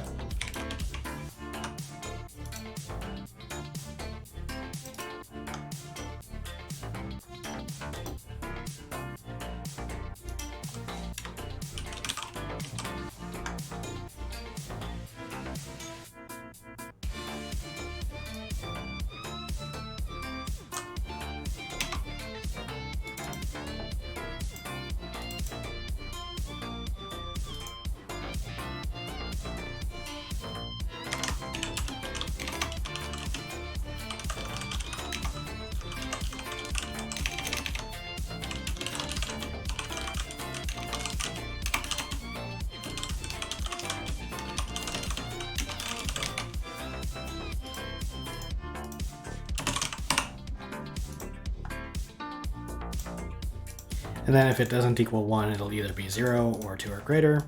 In either case, we don't invoke the factory.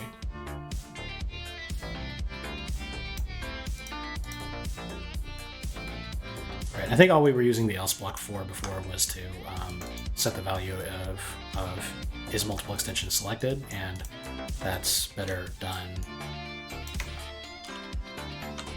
That's better done this way, just by setting the variable directly. So is multiple extensions selected equals number of extensions greater than 1, and then if it equals 1, then we will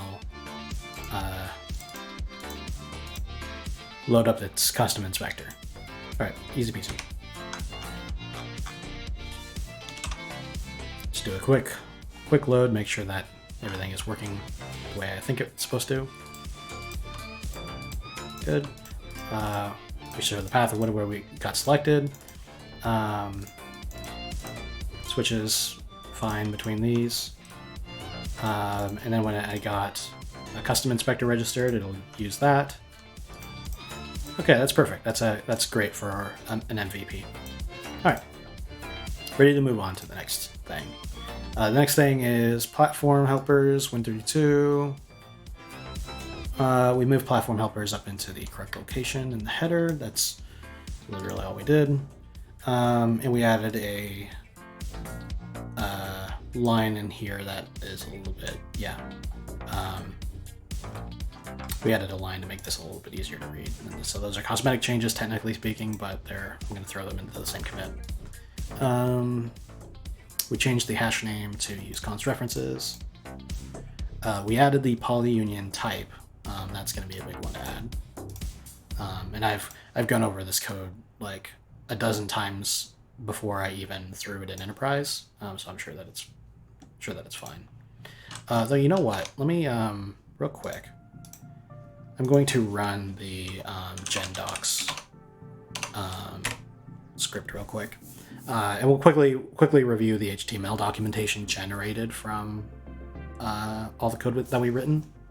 And I want to see where the polyunion type, what it looks like. A union for all types derived from a common base class include enterprise core polyunion. member functions, default, the constructors, in place, construct a new object directly in place of the contain object. That could be worded a little bit better. Construct a new object directly in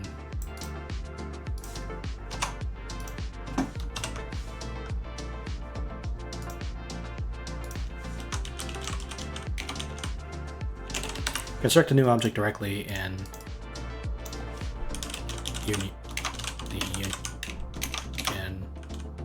the union's memory store. Construct a new object directly in the union's memory store. That's a little bit better. Check whether this union currently has a value. Good. Good.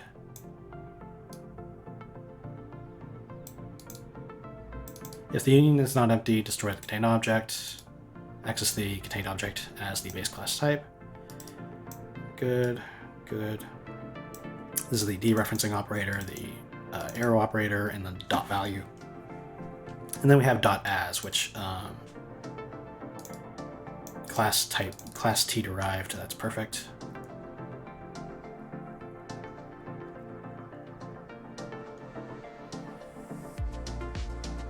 This should have a note in it, I think.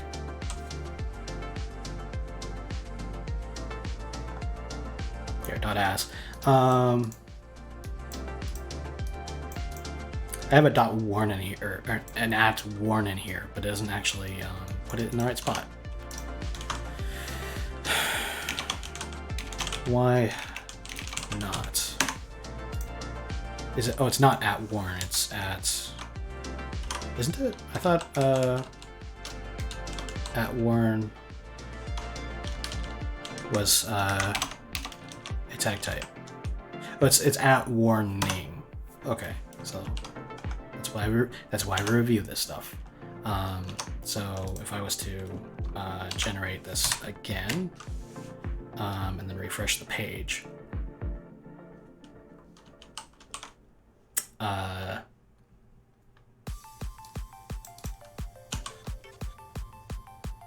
Huh.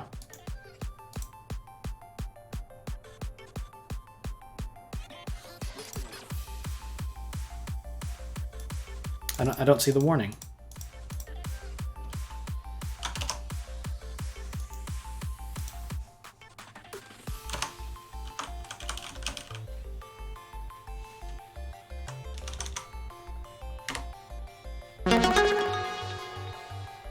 Oh, hi, welcome. Got a little raid going, huh? Welcome in, guys. How's your day going today? What's up? I don't get too many raids over here, so it's welcome to see you guys all come in. I'm working on a game engine. Right now I'm doing some maintenance on the code before I do a commit. And I'm checking up on how the documentation is shaping up.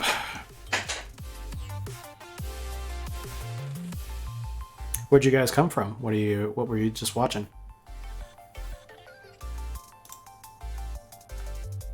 What's up with this? The warning is not showing up correctly.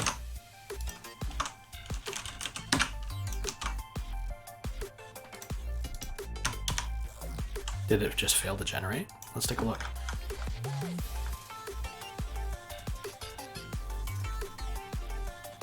Working on my tower defense game, trying to get it Steam ready. Nice. Hang on, I wonder if I've seen your channel before. Now I'm thinking about it. Tell me about your tower defense game. I might have. I think I kind of recall recently. Recently, it's like a few months ago, coming across a stream where somebody was doing their own tower defense game.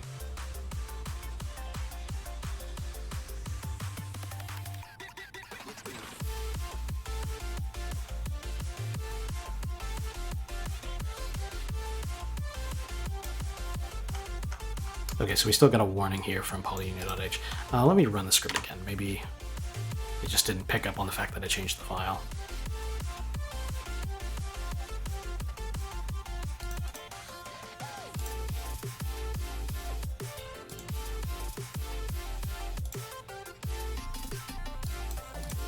That's really strange. It's the usual thing, but with RPG mechanics added up, leveling up items, etc. This is sounding pretty familiar. I wonder if I came across your channel before. That's pretty cool, though. Welcome. Are you doing your own engine, or are you doing this inside of Unity or Unreal or something like that?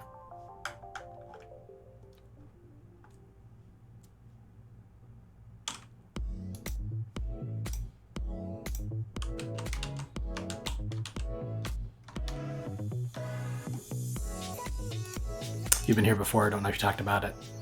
I suspect you must have, because I'm sure that I've heard a little bit about this before. You were doing your own engine, weren't you? Or were you doing a custom engine with 32 API? Yeah, nice. That's awesome, man. How is that coming along so far?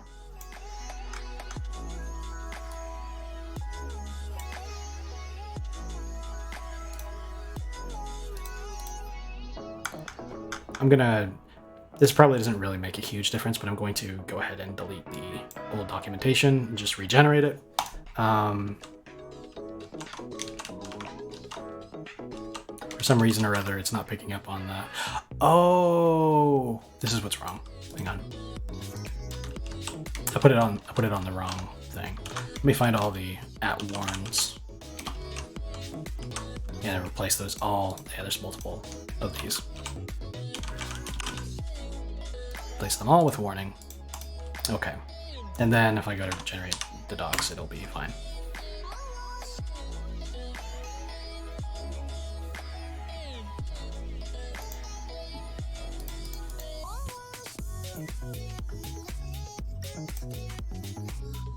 There we go, polyunion. And then if we go to the it still says @warn, even though what? Oh, I didn't save the header. God damn it. It's fine. I don't have any problems with it, although I don't do any crazy visuals. My shadows still suck, though. Shadows are tough. I'm assuming that you're doing 3D, right? So you're doing shadow maps.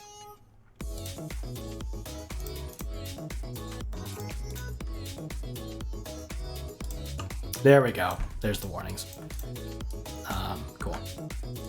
When I wrote this documentation, I did it in the test experimental Visual Studio project, and I didn't actually test out the docs and generation.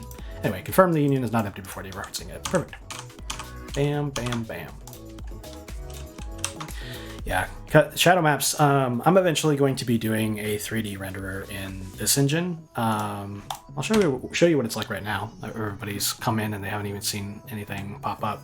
Right now, I'm really focusing on the framework, the ability to extend the engine to have whatever you want, including custom renderers. And once I've got that to a decent level, I will be putting in the work to do more robust vanilla renderers.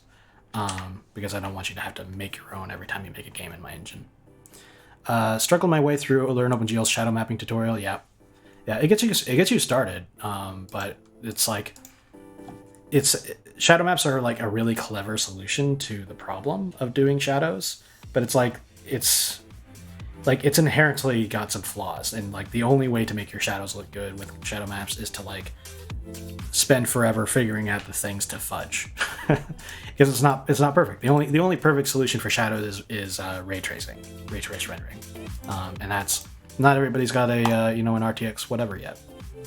But anyway, I'm just gonna quickly show off what I've got here now that I've got an audience. So this is a simple editor. I've got a whole system for loading and unloading game projects. Eventually, I'll have a build system similar to the way you do it in Unity, where you create a project. That project compiles into its own DLL. So if I go to close project here, it's just the editor without anything in it. If we look down the debug console, closing the project actually unloaded my test game DLL. I have a command line option when I go to debug that actually tells it to load my test game project.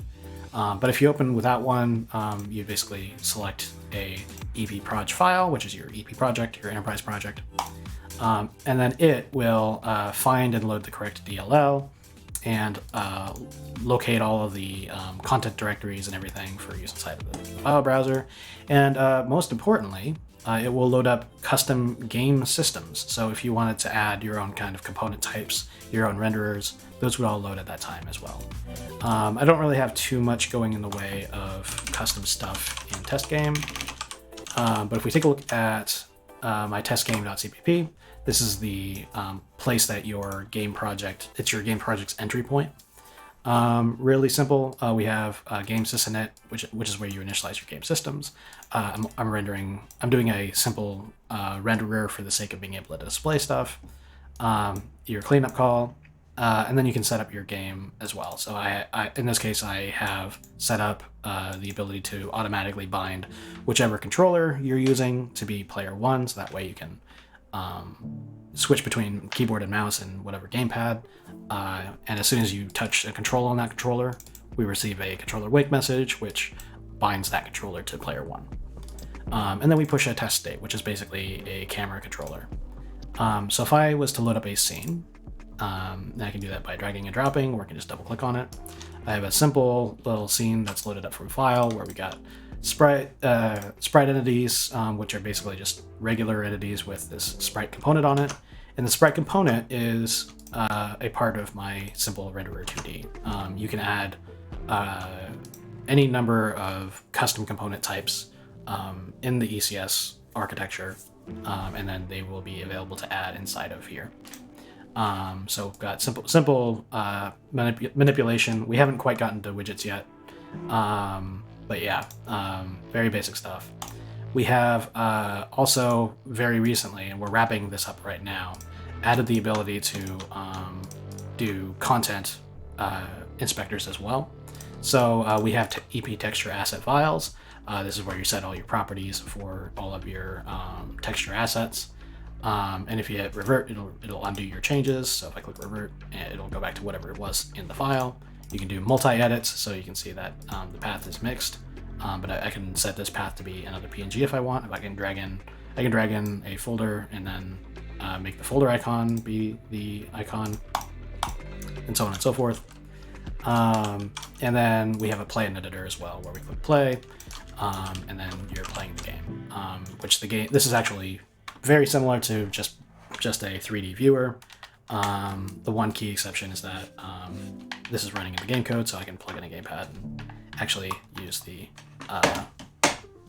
game controller. And if I press escape, it'll stop playing the game. Really bare bones MVP stuff at this point. Once I've gotten what I'm working on now, what I'm maintaining right now, committed to GitHub, where we're going to be moving on to a material system, so we can do more advanced visual effects. So things like being able to do physically based rendering will come directly from the ability to load up a shader, set its properties in the material editor, and all of that. And all of this is independent of renderer. So these are the tools with which you can make your own renderer if you want.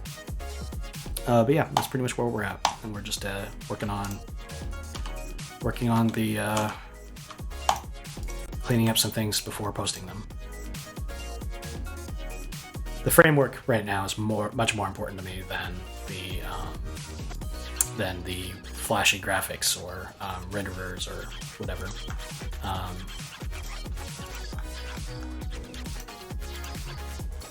All right, so where were we? We were working on this guy. Yeah, thanks. Yeah, it's a little frustrating to work on a project this way, because most of the things that I'm doing are not super flashy, cool game development stuff. There's not a lot of artwork in here. There's not like a whole bunch of animations or particle showers or anything like that, because that's the stuff that I'm going to consider game specific. And so I'm gonna do custom renderers. I'm going to do vanilla renderers with this engine when it's ready. But I'm going to make even those 100% optional, so you can totally not use my built-in renderer, and you would have zero overhead from my vanilla renderer if you wanted to exclude it. That's the goal anyway. Okay, I think this is ready to go. That's good too. What did we change in? Oh, I'm not in the source control version right now. So we are looking at inspector.cpp here. Okay. We just went over the changes to it. We just added a function call to inspector.h, and yeah, okay, now we're back on track. So polyunion, we reviewed, we made sure it looks fine in the documentation. We've added the mixed text fields, which actually I'm gonna skip adding this to my next commit because this is, I haven't actually used it anywhere useful yet. Probably I will, what I'll do is I'll add a text component so that way you can render text into the scene, and then inside of the inspector you can use this GUI widget to do that, and then at that time I will add the thing to source control. All right, then we get the file inspector class itself. Very good. One of the very few things I do object-oriented is state machines. All right. And fonts.h, yeah, we just forked off the font metrics and font rendering stuff into its own header because textures was getting really full with all of the stuff we've done in the last 2 weeks. We've added a materials header, though we haven't really gotten into the API on that, so I'll just leave that where it's at. Little thing, but I need this to be alphabetical because that's my style. Alt-Shift-F to run cling format, and it's looking good. Everything here is looking pretty sweet. I'm missing documentation. Let me do that.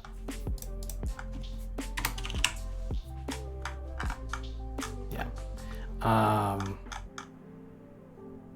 Good. Yeah, so there's three new functions. There's parse texture asset data, there's load texture asset data, and save texture asset. These are specifically used if you wanted to do an automation solution. So for example, if you wanted your artists to be able to decide how the textures are used in the file names, so that they have like follow like a file name schema for their PNG files, you could plug in an automated solution that would read the file name, identify what the data should be, and then like save that to the texture asset file that uses the PNG. That's just an example off the top of my head, but this is all public facing API, so I've got to do some documentation for it. So it'll show up in the HTML docs when we're done. So, okay. Parse texture asset data. We take in the YAML buffer, this is going to be the contents of a texture asset file. And this is basically a wrapper for this, where we take the path, it loads up the file, and then passes it into this function. We'll say obtain the texture asset data from a, I guess this would be texture asset YAML buffer containing the contents of a texture asset. I'm not usually a fan of doing a whole bunch of block comments like this. However, I'm specifically doing this so that way I can have nice shiny HTML documentation that you can open up from the engine at some point. So the stuff that's specifically available for game developers to use using this engine, that's a place where I'm going to do all of this documentation. Data out, address of a texture asset data structure to receive the data, or the parsed data. Yeah, all right. And then I'll say returns true if successful.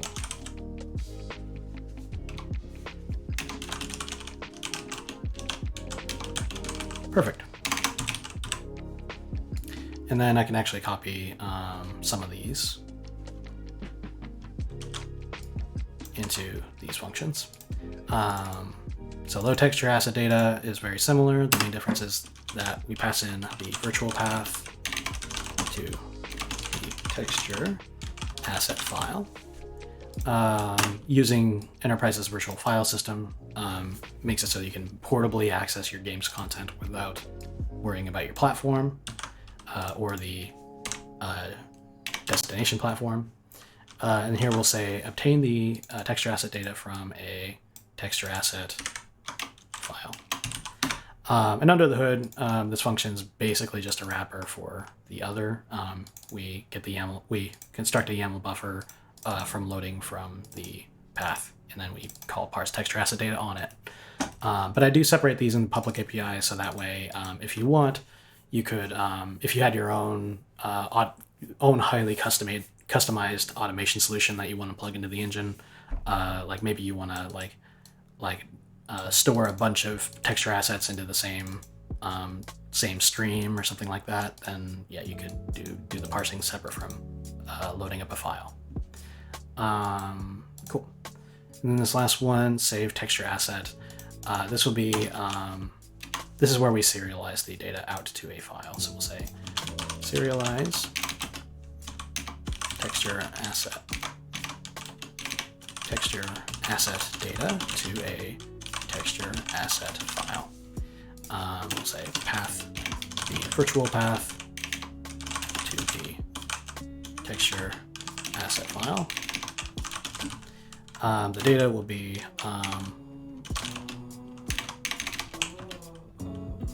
the structure containing the data, containing the texture asset data, I guess.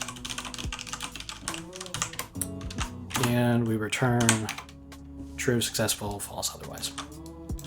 Cool. Good, save. And then let's review.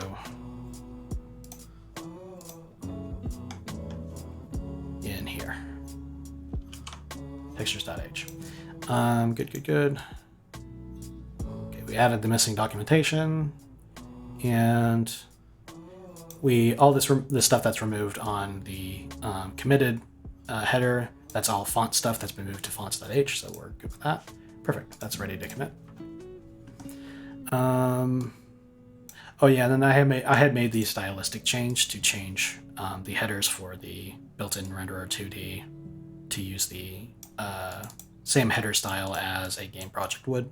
So I'm using enterprise stuff first, and we're using angle brackets instead of quotes. I'll throw that into the commit. And this is the text rendering stuff for rendering text in game. We added core and graphics to this. Oh right, because I changed the header style. That's right. Good. Polyunion. This the editor.h. This is the API that you would use inside of a game project to extend the editor. And we are currently only really using it for built-in stuff, but a game project can extend the editor with these calls. The big addition here is register file inspector, which, and I'll show this off because we got some viewers that weren't here when I was working on this. With the textures.cpp, we have in our init call. So this is when we're setting up the game runtime every time you go to load a game project in the editor, or when you go to launch your game. We register a class using this specialized call, editor register file inspector. It takes a template parameter that's going to be a child of the type file inspector. And then you just tell it, I want this class to be used as the inspector for files of this extension. Really simple, trying to make the API calls as simple as it gets. And basically this takes a file inspector class, which is just an interface for doing a GUI, clicking the apply button, clicking the revert button does something. It takes that and it registers a factory to create them on the fly. And then when you go to change your file selection, if you selected only files of one particular file extension, we'll check to see whether or not we have a factory on file for it. And if we do, we use that factory to create an instance in place of the previous inspector. Really cool. I'll probably, at some point, I'll be wanting to do a video just discussing how that all works, because it's pretty slick under the hood, if I don't say so myself. But yeah, the rest of this is a-okay. We were in textures.cpp. We had spent a good long while reviewing all this, so it's probably okay. There's a couple of places though where the Clang format is cut off some of my string literals, so I'm just going to quickly format those to be a little bit nicer. And the rest of it should be totally fine.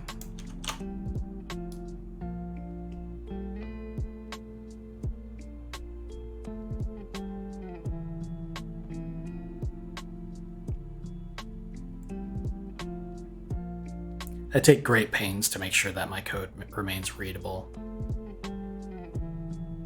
for newcomers, because my hope is eventually I'll have other people use this engine for their little indie games.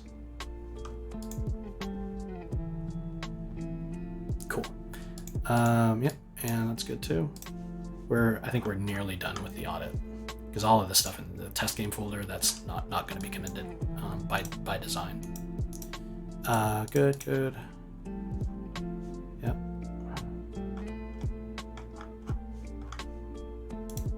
Sprites. Yeah, mostly just a enforcement of the new header rules.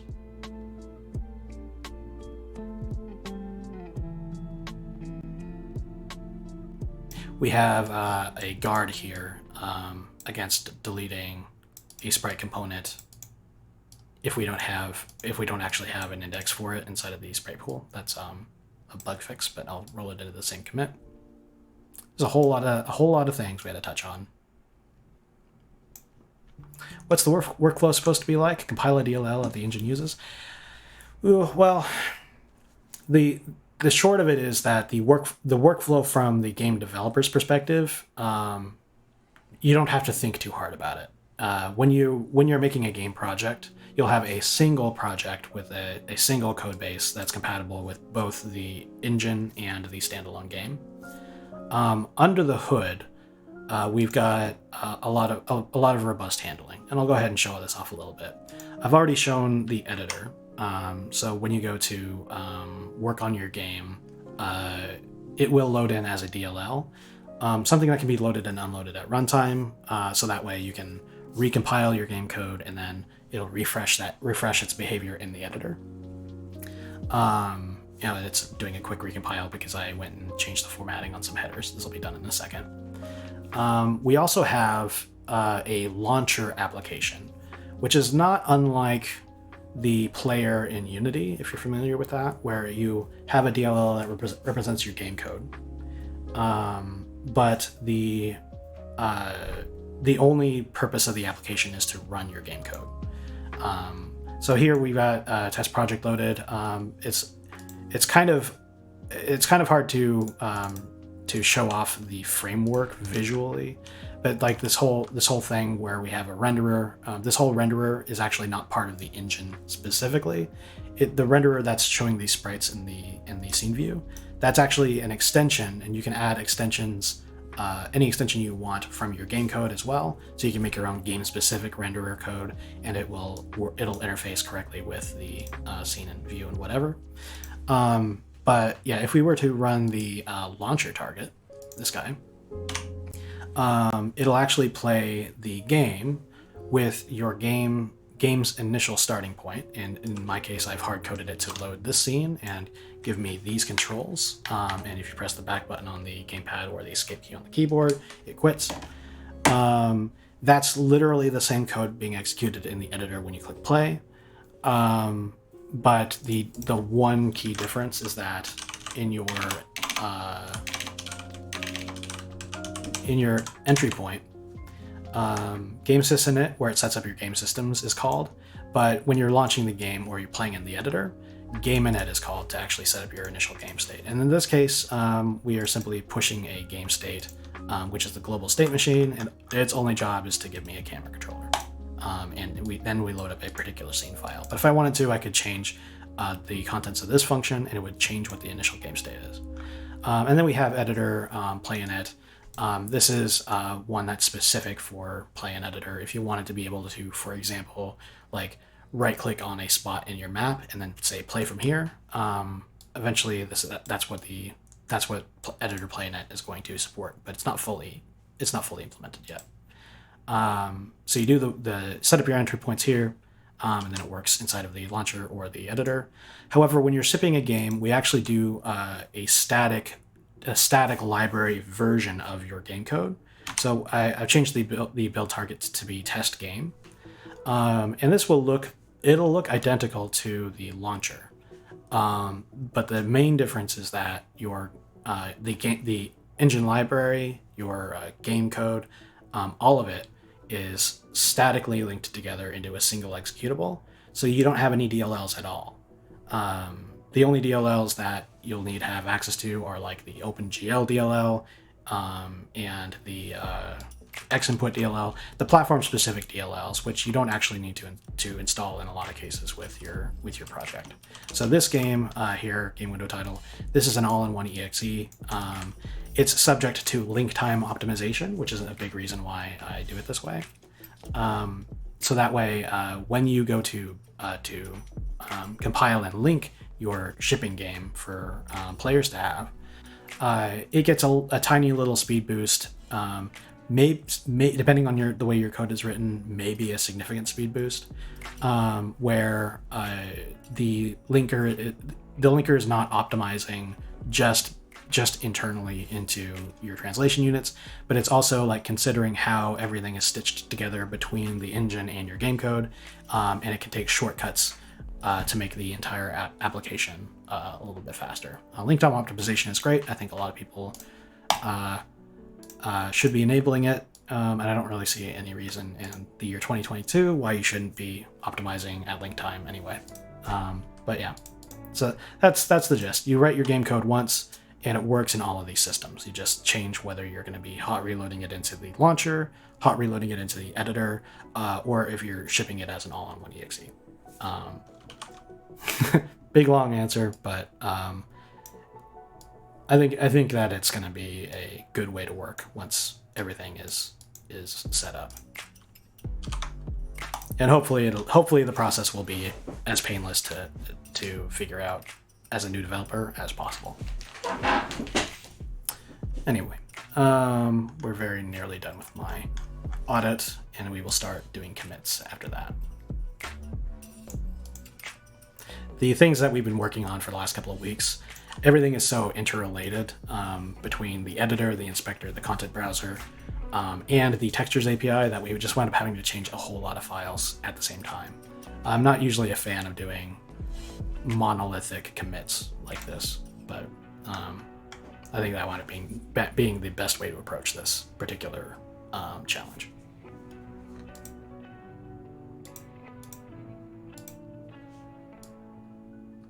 I'm real excited to work on materials though, once we get get all this stuff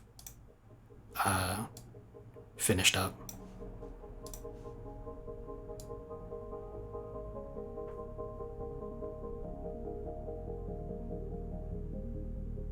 Oh yeah, we had to fix some bugs on the virtual file system while we were working. We discovered a few, so these all need to go in as well.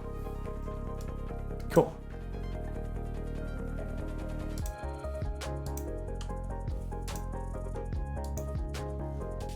All right, we added a few files to the CMake lists. We added the polyunion type, which is great. We added the fonts and materials headers, file inspector header.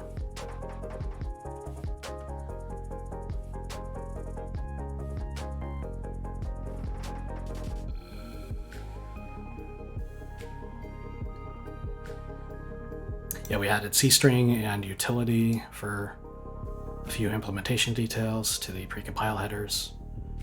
And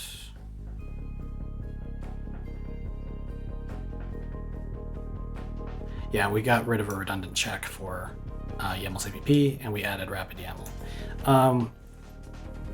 It's going to be a bit of a project, but I think I'm gonna fully transition from using YAML CPP to using rapid YAML. Rapid YAML is a simple enough API that I can reasonably ask game developers to use it. And YAML CPP has got a lot of overhead that I just don't see why we should suffer it. Cool. All right. So that's that. I want to run Clang format on the entire directory before I move on, and make sure that everything is nice and formatted before I start adding commits. And I don't want to have to like open up every single file to do it, so I'll have to script it. I encountered my first compiler bug today. Only happened at 02. Thankfully, updating Visual Studio fixed it. Oh wow! What was the bug that you encountered? What did it do?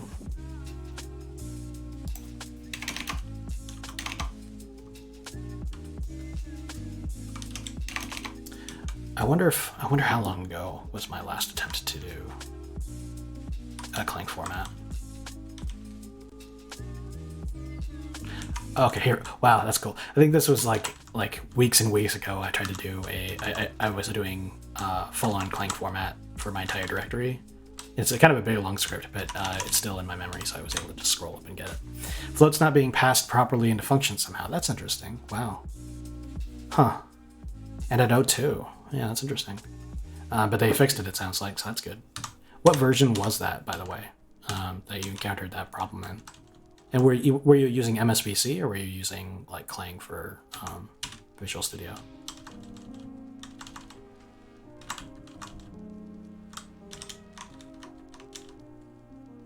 Right.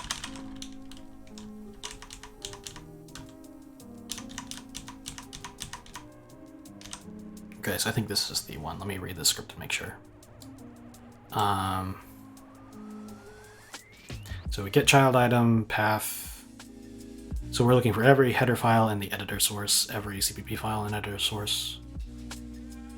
Okay, so this is a list of all of the filters for getting all of the files in my project that I care about. I use recurse for each object.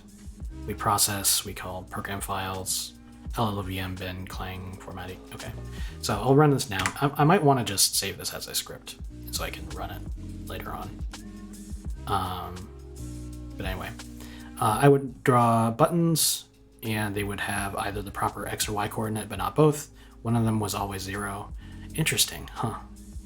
MSVC on Visual Studio 2019, not fully updated. Huh, okay, that's interesting. Yeah, I've fortunately not had a lot of trouble with MSVC. Technically, I'm going to make this engine support MSVC, so I want to make sure that it compiles correctly in MSVC, but in general, I'll build on Clang first, and then I'll move to MSVC.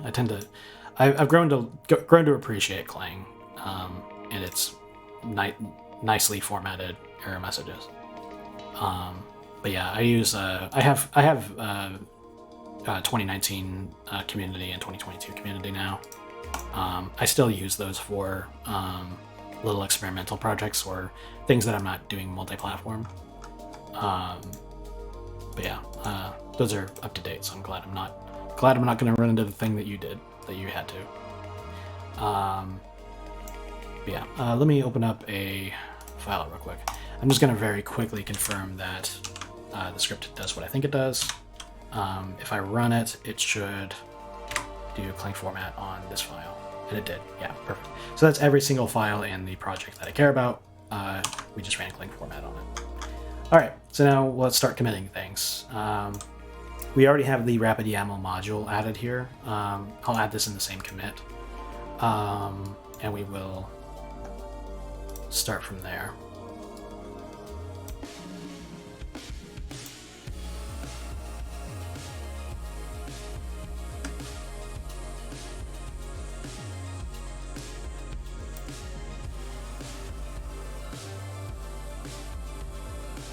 All right. Platform helpers. What did I need the platform helper for?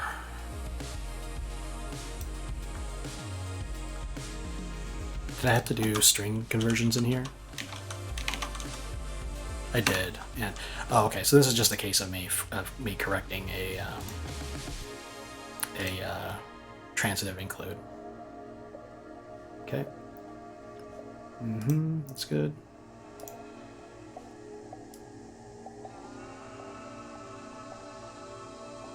Once I've got this committed, I'm not actually sure what I want to do next. On the one hand, I could dive straight into doing materials, because I'm going to have a material system where you plug in the shader and then it introspects it and then gets you all the properties that you can set in a material file. I could also do implementations for all of the other texture types that I haven't implemented yet. Things like 3D textures or cube map textures. I think I want to do that before I do materials, because having those in place and functional will make it a lot easier for me to test having additional sampler types in my materials.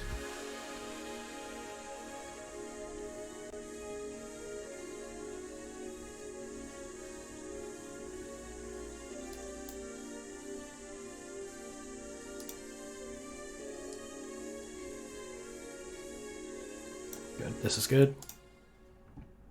Probably all of the editor code that I've made changes to will make the trip. What's your style of programming, TCAP? Do you do more functional, more object oriented?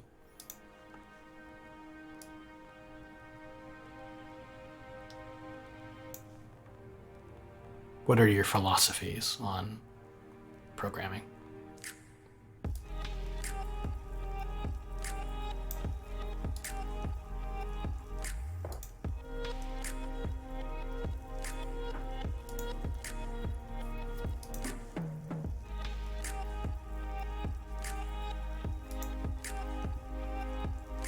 Okay, that's all of the editor files. We need polyunions for sure. We'll go ahead and roll in the correct change for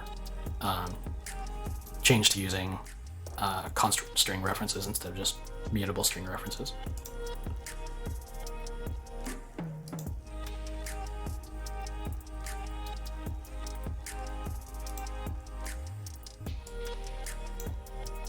And this is one that I think I'm not going to include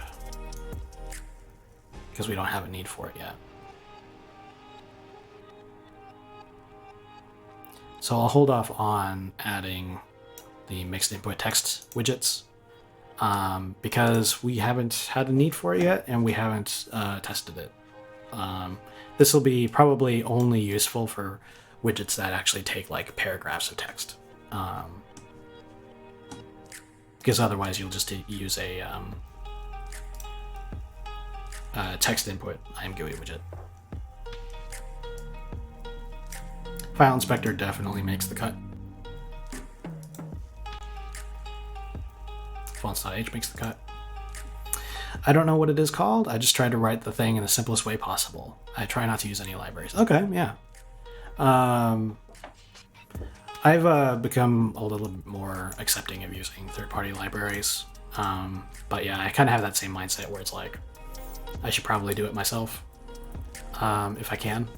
But for things like reading and parsing YAML, like in this engine, I've got a GLSL preprocessor that I wrote, and that thing is like, I don't know, 1,000 or 2,000 lines of code just to do that.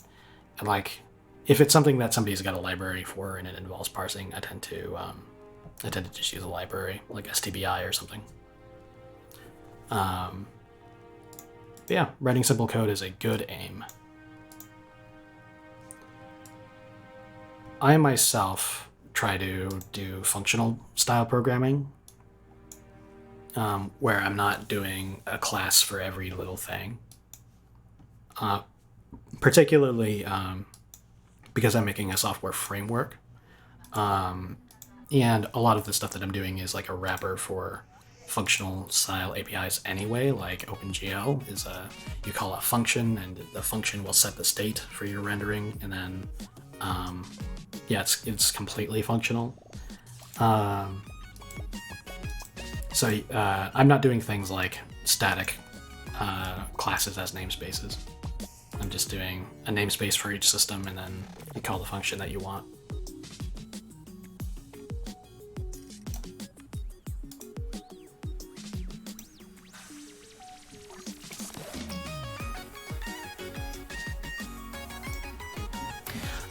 I'm gonna hold off on adding materials header because we haven't even really gotten very far on that. And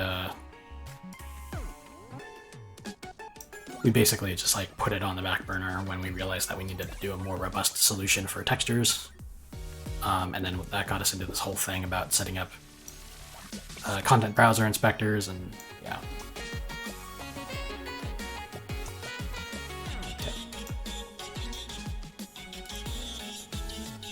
Polyunion file inspector.h. I'm really happy with this little API. It's so clever. Being able to pass in just the type of the class as a parameter, and then it automatically handles creating the factory for it. It's like nice little solution. Okay, so that makes the cut. File.h.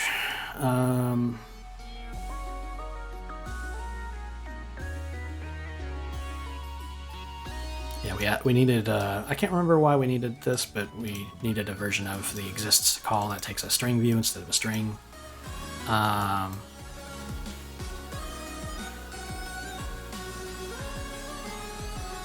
and then we needed to have, a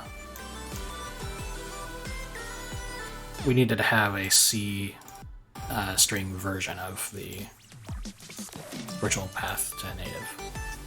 So we had to do some overrides, so that way you can either pass in just a null terminated string, pass in a buffer with a definite length, or pass in just a regular string, and it'll work. So that makes the cut. My code is more like C than C++, though I use templates every now and then. Yeah, same.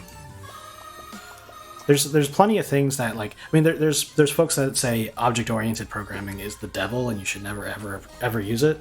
And I'm not sure that I'm that much of a hardliner, but I do think that in principle, functional style programming is better, because it's like, you know, like it takes you, it makes the way that you design things falls more in line with the way that it's going to execute ultimately, and I think that's better. Well, I actually don't want to keep that change. Let me undo that stage. Graphics.h, where are you? Graphics.h, click the little minus button to unstage the change, because we're not including the materials. So I'm just going to range select this and say stage selected range.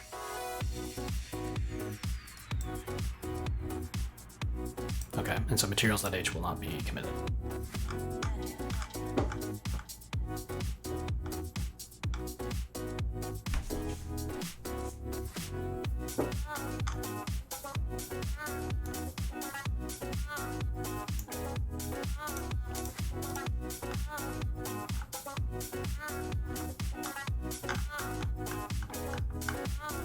Yeah, but if you're doing things like the state pattern, like a little fly flying around my head.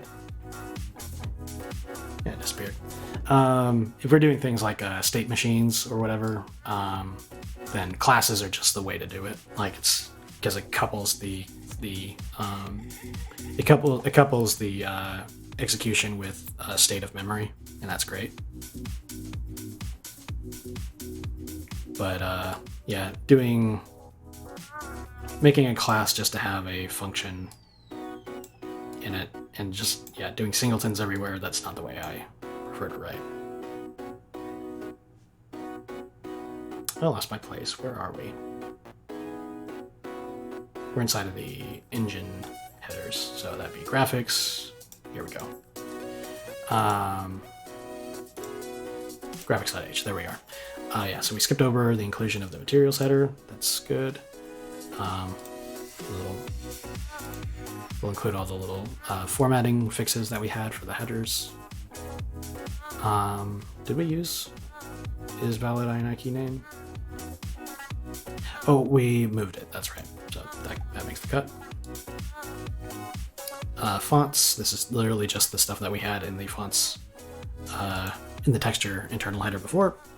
Framebuffers.h. Yeah, we got a formatting correction on a lot of these. We just corrected the structure of the headers and we moved on. The OpenGL state tracking is in sore need of consolidation. Like I've just been slowly adding attributes to this list as maps, mapping a hash name of a path to a value, and these could all just be inside of a structure as a single map. So we'll have to fix that later, but for now I'll just commit the changes that we made.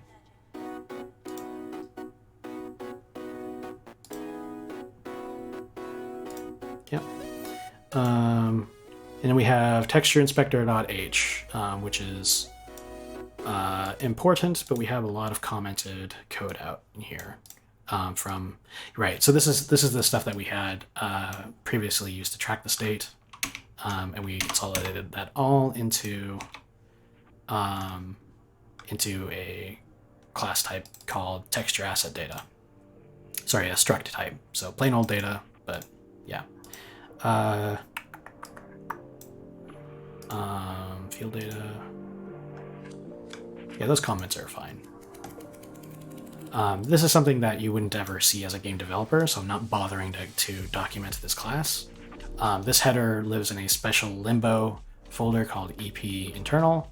EP internal headers are visible to the editor and to the game engine code, but not to game projects. So that gives me a way for the editor to have access to protected stuff inside of the engine layer, because the engine is compiled as its own library that's consumed by the editor and by the game project.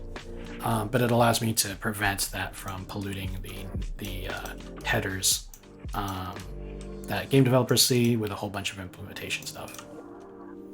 But yeah, that's that. Good. And so we can go and commit that.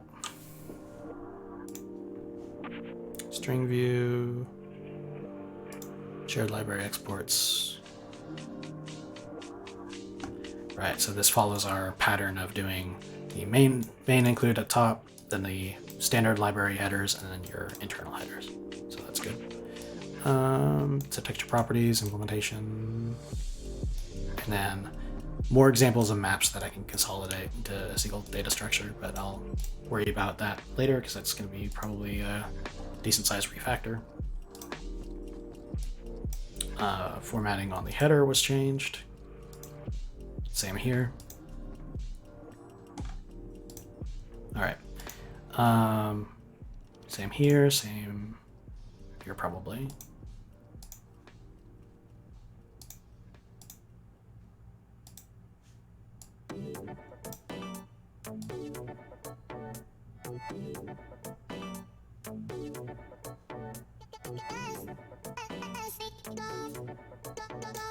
This is good, except for functional. Probably should be above these. These should probably be in alphabetical order. I want to be QRST. Yeah. Like that. Save, and then Alt-Shift-F to double check my formatting, and then I'll stage it for commit. Good. Close, getting very close. How many lines is your project at? I had checked that recently and I already forgot. Somebody else asked, and then I installed clock. Exclude directory vendor build data docs VS code. Yep. Let's check. I'm gonna run clock and we'll count it. All right, so this is by file. Okay, and so this should only have the actual C++ or Objective-C code in it for the most part. Okay, it counted batch files, but I'm not gonna stress too much about that. Yeah, so we're at 20,000 right now.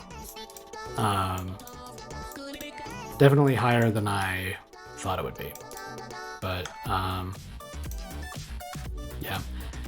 whenever somebody asks that, like I get the interest in how many lines of code that we've done, because it feels like a measure of work, but it's like I've probably deleted more than 20,000 lines of code out of this project at some point, because I've been doing this for so long. I think I forget who made the famous quote about gauging a program by the number of lines of code it has is like gauging the ability of an airplane to fly by weighing all of its parts. I think that might have been Bill Gates, but I'm not sure. We're gonna skip over this change. I'm gonna commit this change, so I'll do a stage selected ranges. But this is a little bit of formatting change on the input header, but specifically for me to try and figuring out, to try and kind of deduce how I was going to be handling mouse input. And that's going to be, there's going to be a change I need to make in here. Maybe I'll make that today. I'm only at 3 hours. So after I've committed all the stuff, maybe I'll just quickly do the change on the mouse input that I have planned. But I'll hold that off on that for now. Yeah, deleting code is the best part. Yeah. Yeah, it's because like I'm not a professional by any means. I know a lot about what I'm doing, and I know a lot about computer science, but I'm self-taught, didn't go to university for it or anything. And so there's, you know, little things that I don't know that a lot of professionals do know. And so just over the course of this project, I've learned so much about code structures and best practices that I've had to refactor a lot of things as I've gone. A month or two ago, I had to do a huge engine-wide refactor because I had been doing classes for my core game systems, and the reason why was because I wanted to be able to have private members of those classes that were not available in the game projects. But what that wound up being was that I had a bunch of classes that I was basically using as namespaces. And that led to all kinds of organizational problems, the biggest of which was that everything inside of the system had to be declared in a single header, because we don't have, in C++, we don't have partial classes. In C# you could do it. In multiple CS files, you could do a part of the class in one source file, and then part of the same class in another. But you don't have that in C++. So I wound up having to just go ahead and bite the bullet, change everything back to namespaces, and then I could finally split off these monolithic headers into more manageable headers. And that's made it a lot easier to do a whole bunch of things. Now I'm not recompiling every single translation unit because of a change to one of the system headers, which is nice. Okay, we're very close to being done here.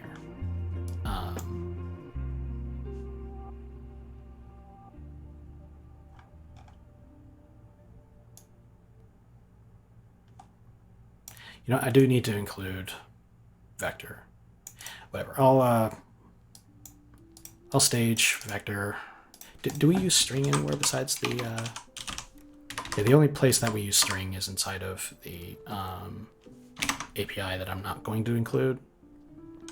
But we do use vectors elsewhere, and for some reason I didn't include the vector header. So let me stage that.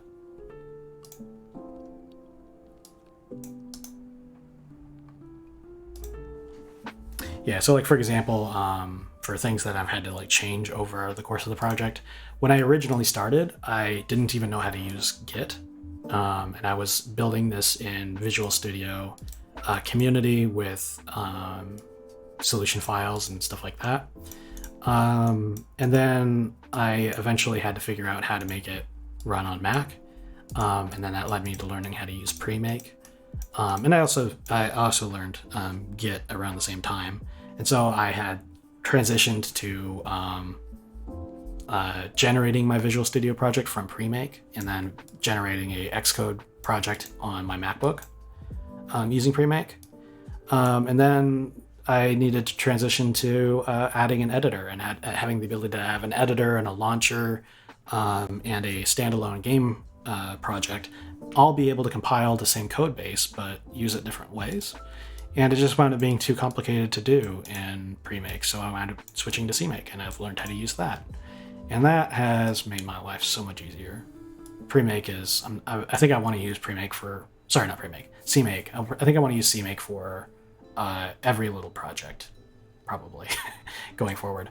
With the exception of like small Windows specific things, I'll just generate a Visual Studio solution and then work in there. But yeah, for portable projects, definitely CMake is the way to go, in my opinion. All right, cool. So that's all of the headers sorted out. Let's figure out the CPP files. So platform headers, platform helpers. Platform helpers needs to be conditionally compiled. So actually, I need to undo that change. I think what I was thinking when I was moving that header up was I was following form with following form where I put the enterprise stuff up here, but I actually need to associate this with the Win32 build because this header is not included in macOS builds. So that's good.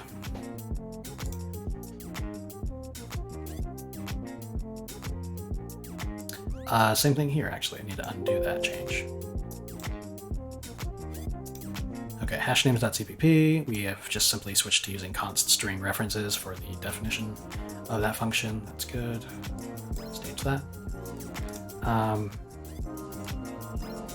Okay, and then we're going to skip over the mixed input text stuff here.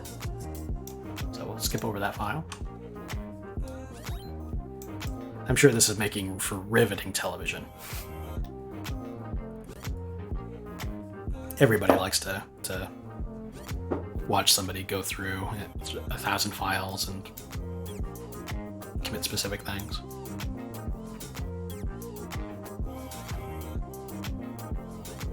Yeah, this makes sense. This is a Win32 specific file, so this header belongs up here in this block. This is just a stylistic thing.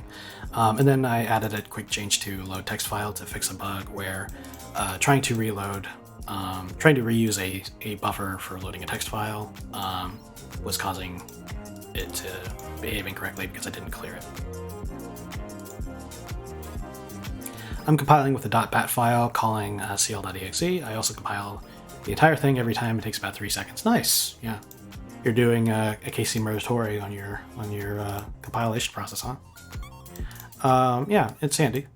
I will say that the compilation process with Clang and CMake, the build system that I'm making with, and I'm using Multi-Ninja for my build system.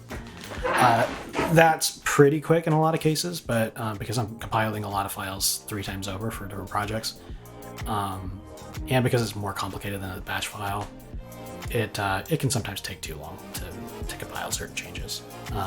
But it'll work. It's not too much of a problem currently for myself. Yeah, I learned a lot from him. Yeah, he knows what he's doing.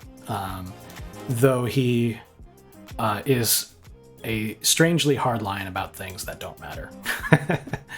I feel like he's a person that I would really not like to meet in real life because I don't think he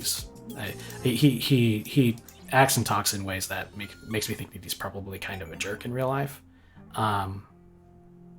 But yeah, he knows what he's talking about when it comes to programming.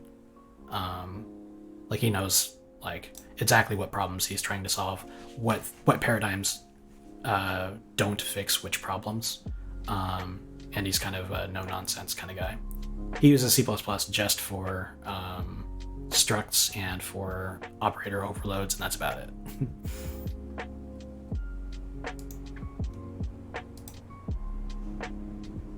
He probably would just like like if he was working, if he was like reviewing my code and he saw a template anywhere, he'd probably like fire me.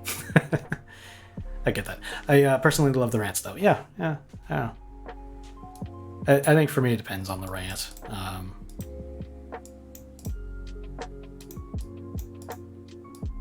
Though I can't think of off the top of my head, I can't think of one that rubbed me so badly that I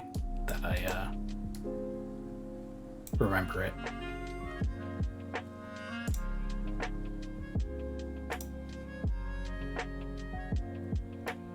However, I also get the flip side of that, where like when you go to talk with C++ people about C++ work, like sometimes they'll be crazy hardliners about, oh, this should really be a class, even though there's no real reason for it to be a class. I had recently polled folks on the CPP subreddit, or CPP questions, I think it was, about how they would handle a situation like mine. And the situation that I was asking about what involved kind of leapfrogging header inclusion between projects. So like, as I was describing earlier, you've got in Enterprise, in this game engine, you've got the engine library, and then you've got your game project, which can compile into a DLL or a static library. And then you've got your launcher, and then you've got your editor. The launcher, editor, and engine library is something that I will compile and ship with the editor. And they all depend on headers that I don't want to be visible in the game projects. So I wanted to separate those concerns, to have headers that included details that the editor needed, but I wanted to still hide from the game layer. And I wanted to say, how do you associate the protected stuff in headers from stuff or whatever? And every single response was like, oh, just put it in a class and make it a protected member. I'm like you can't, like, not everything can be a class. And like my headers were like, thousands of lines long when they could have been way easier, way better organized and separate. Yeah, it was just, I don't know. Sometimes I get really good help from folks on Reddit. Sometimes they let their religious programming views get in the way of actually thinking about my problem and my question. Because I said, I'm doing this as a functional programming style, and their answer was just don't. And yeah. So people get up in arms about a whole bunch of things. I think it's sometimes better to just do what feels right at the time, and then not like have an aneurysm when somebody does something that you wouldn't have done. What was this change that I did?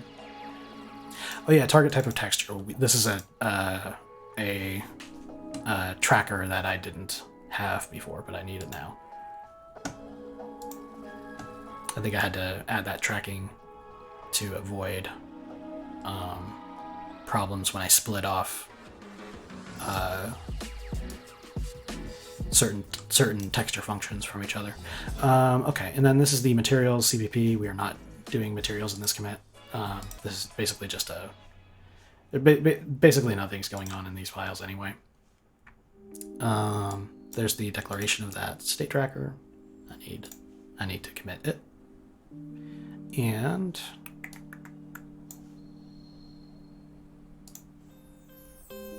texture inspector, this is critical. This is where we actually do the GUI stuff for when we select texture assets in the content view. However, we've got a lot of commented code stuff here, so let's fix that. And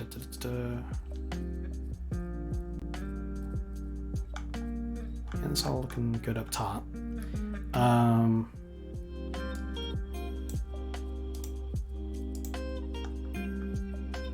Let's probably do line breaks on these. And here.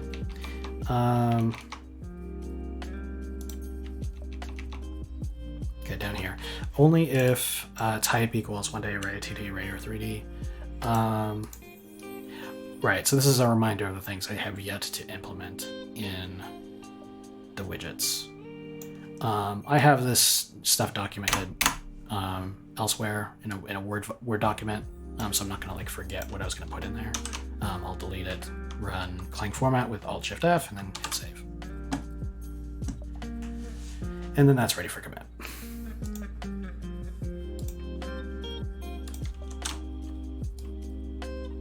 Okay, and then textures.cpp went through a lot of changes.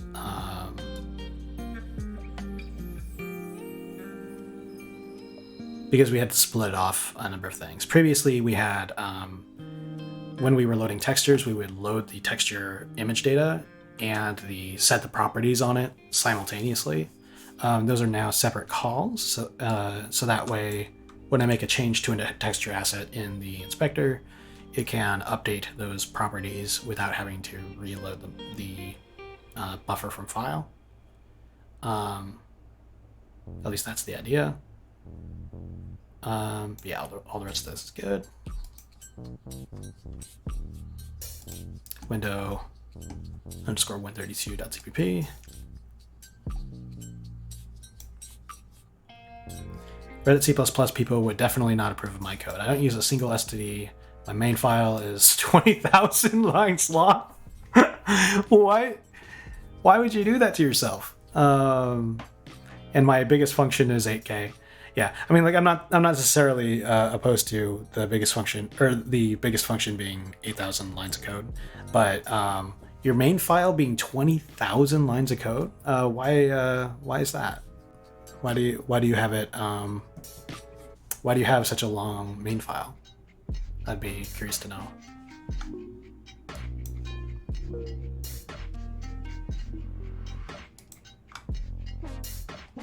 This is a Win32 file, so this change is appropriate. Cool. Commit that.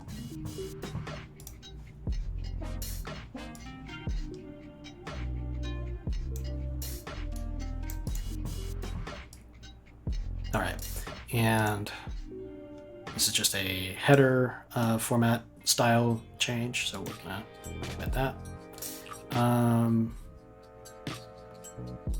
Same deal here for the most part. Yeah, so these changes need to stay. However, I have a couple of hacked changes here. Setting the depth test to true and setting hang on a moment.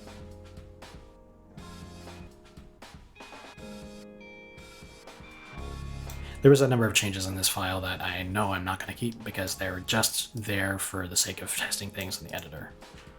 I didn't encounter any reason to split it, so I just kept going. Okay. For me, like, the reason why I would split off from the main file or from a particular file is that if it gets too long, it gets too hard for me to navigate, or at least it gets too difficult to navigate. Because you can set bookmarks and flip between bookmarks, for example, or you could just search for symbol a lot using whatever VS Code or whatever code editor you're using.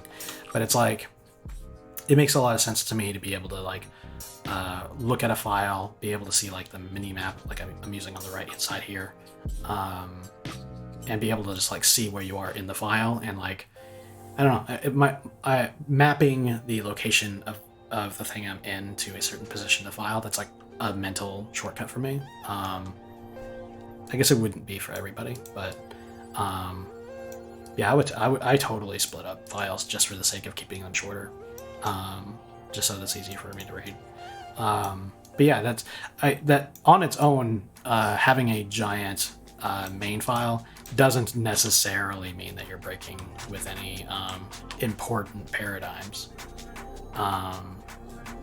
But yeah, it's definitely something that you would be shouted to oblivion on the CPP subreddit, because they just, I don't know.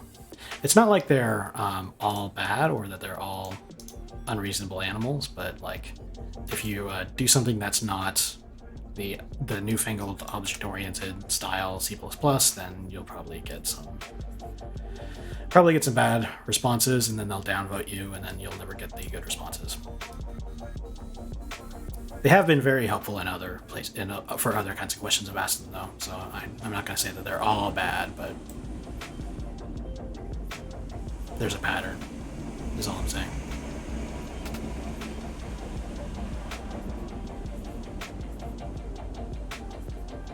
Right, now we've reduced the load texture call to just be, instead of having to pass in all of the details, like the picture file and whatever, you just pass in the texture asset file, which you change in the inspector. So that change needs to go. Text file pointers as well. What do we do with text file pointers? Right, okay. So get the addresses of the stuff for the mix fields. Right, so the texture field on the sprite inspector needs to go. Good, so this whole thing. This is the inspector code for the sprite components. Those changes need to come as well.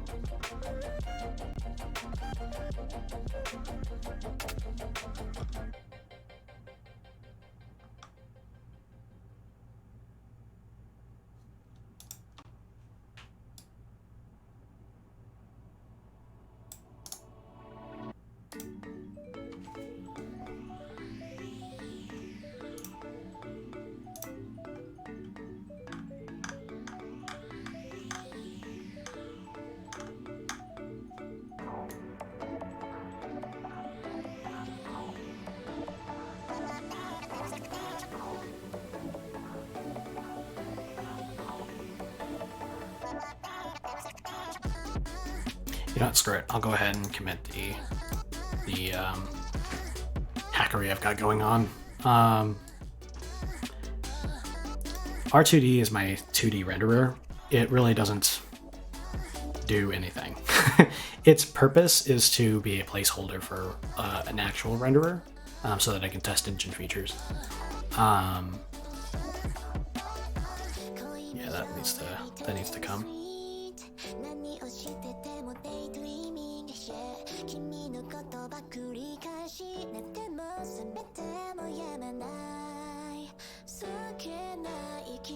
Alright, and this is something that I probably won't commit. So during the scene draw, we do a bind of a material and then a material shader, and then we do loading during initialization and deletion during the cleanup. So currently that's just a thing that I've got going on because I don't have materials done yet. But that's going to be our next project, so I'll leave this uncommitted. Alright, and then this one, the editor API, probably everything needs to make the trip here. Yeah. Except for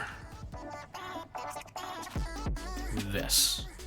This is the old style of file inspector registration.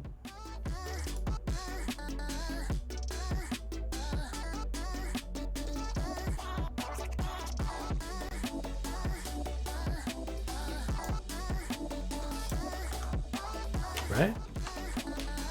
Register file inspector, yeah. So register file inspector is a templated class now. We have this implementation that simply registers the factory. Perfect. Save. Commit you.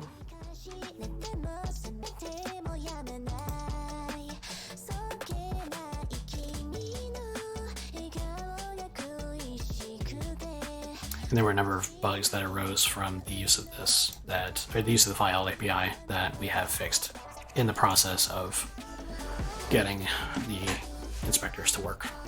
All right, graphics.cpp. Not much here. We just have the separate fonts.h file and clean up fonts now, so that's not a 20,000 line file. Out of curiosity, how many lines of code do you got going in your game? Because you mentioned that you had a 20,000 line main file, but probably more than one file, right? Yeah, navigating used to be a problem, but I modified an existing extension to allow me to jump to some comments, and that fixed it for me. I do something like section foo start a bunch of code here, section, foo end, and I can jump to either start or end. Okay, yeah, that's fine. As long as you got a system. My system tends to be to control tab to the thing I care about.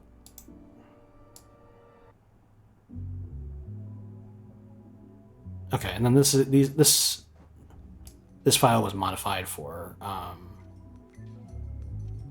the change. I have a change that I'm not gonna discuss right now because it would take too much time. But I have a change pending to the way that I do mouse input, particularly the way that I do mouse inputs during the fixed time step. But I'll hold off on that now. These are all just cosmetic changes meant to make it a little bit easier to follow what the code already does. And then we've got a dirty IM GUI and a dirty SPD log. I'm going to be getting rid of SPD log soon enough, so I'm not going to bother with it. And the changes to IM GUI include the implementation of the mixed API. So I'll have to set those separately. I'll do that. I'll do that on my own time. And probably make pull requests too. IMGUI doesn't quite have the support for mixed values quite yet, so I've been adding that support to the widgets as I go. I don't have a proper line counter. I made one of my own, but it counts comments and whatnot. It says 53,000, so I can probably subtract 10,000 from that. I also have a good amount of auto-generated code, yeah. The estimate that I gave you from mine, I used the CLOC. It stands for count line of code, and it's handy. It's a really simple API. You just basically do clock, and then you pass in the file that you want to count, or the folders that you want to count. And in my little API call, or my little script that I ran to do my counting, what I've done is I've excluded all my auto-generated stuff and excluded my third-party stuff, and I've excluded VS Code stuff. And basically, this is done to make sure that I'm only counting the stuff that I care about. I do have some auto-generated code, but not a lot. But anything that's not, I don't consider source code, doesn't find its way into this count. And there's additional options too, where you can like exclude comments or whatever. But yeah, 50,000 lines, that's pretty hefty. That's a good amount of work. Good work.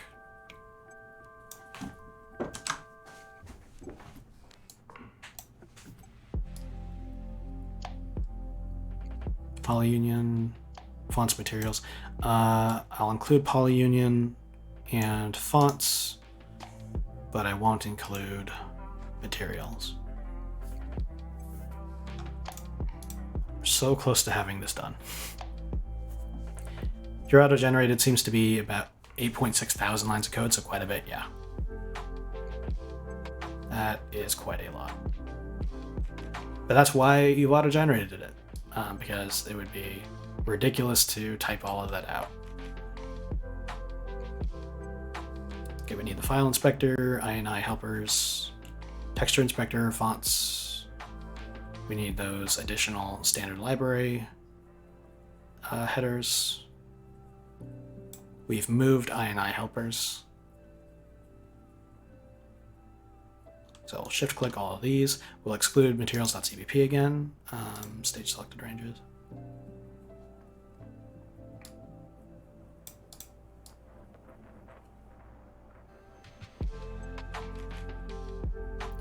You know, I should take some time and actually like check myself about the way that I handle these big projects.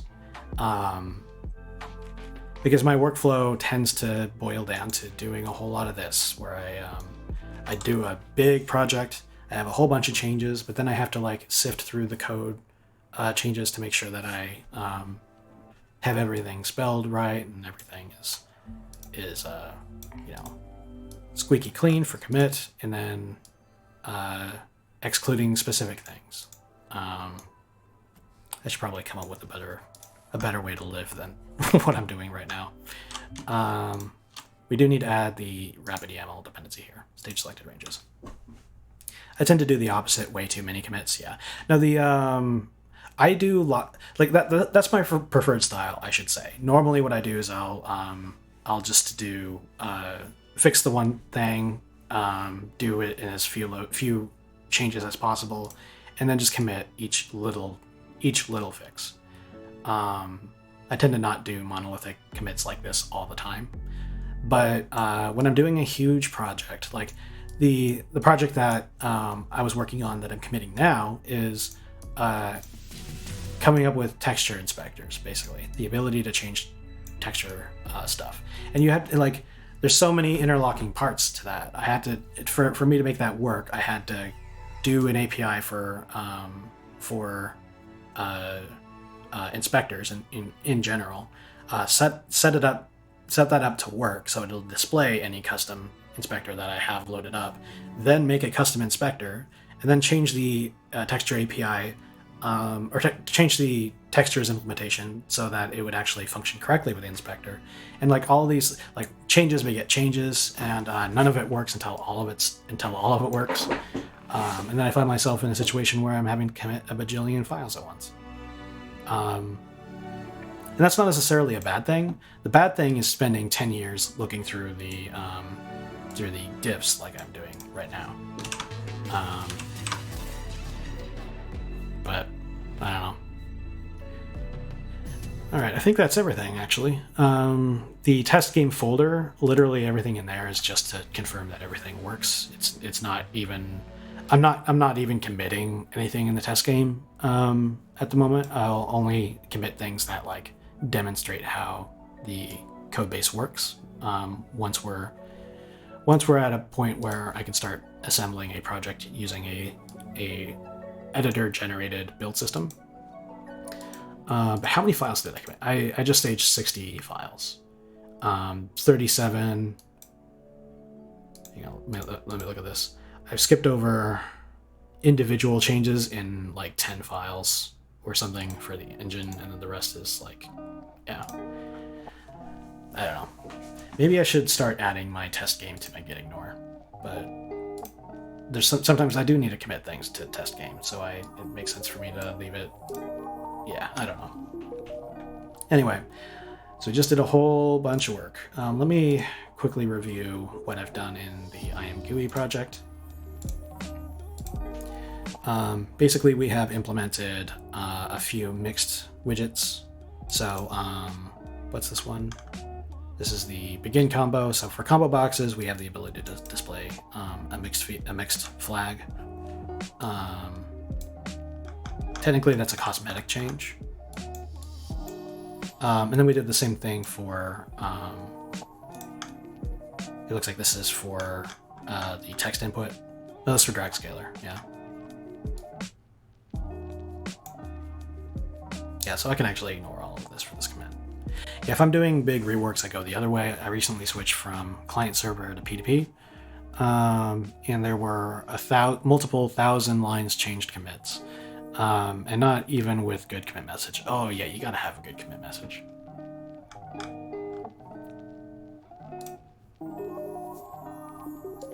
I spend a huge amount of time agonizing over making sure that my code is like great, because like the I understand implicitly that all of the work that I do for making sure everything is clean and well organized will directly help myself later, make it way easier for me to identify what happened and why a thing might have broken and so on. Yeah, okay, that's it. The I technically made a tweak to SPD log to allow it to handle Unicode characters, but I'm going to be getting rid of SPD log anyway soon. Enterprise should build without that change. Same thing with Dear IamGUI. I'm going to take these widget changes and actually submit them as pull requests to the Dear IamGUI repository, so that way other folks can use it, and maybe Omar will pull in those changes if he decides to do that. But for now, we're just going to go forward with all these changes that we just staged. So in this case, I'll start off with a simple implemented texture asset inspector. I'll just say texture assets, because before I did this change, there weren't even texture assets. And then my style is to do ellipses and then go down a couple of lines and then list off the things that we changed. So added custom file inspector API, added texture asset load save API,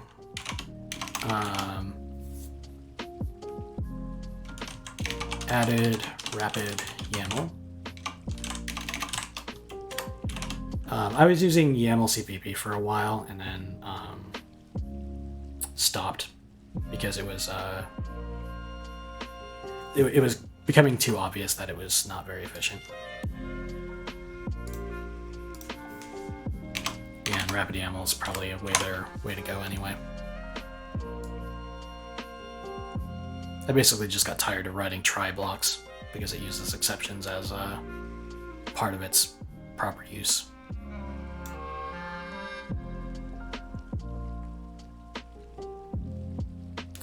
And what else did we change?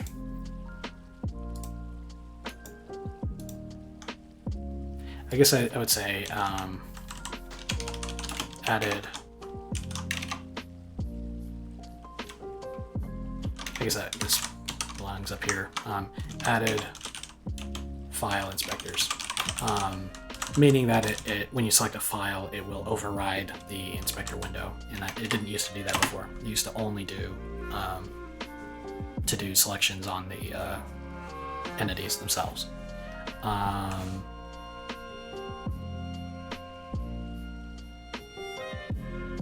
Oh yeah, split off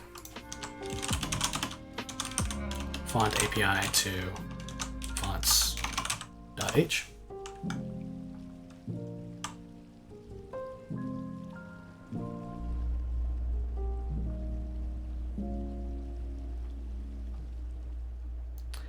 And then we corrected formatting on a bunch of headers.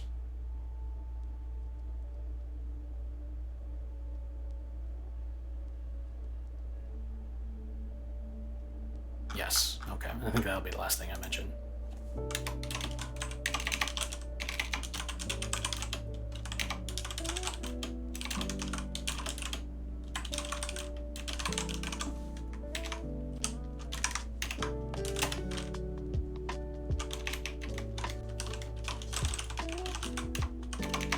Okay.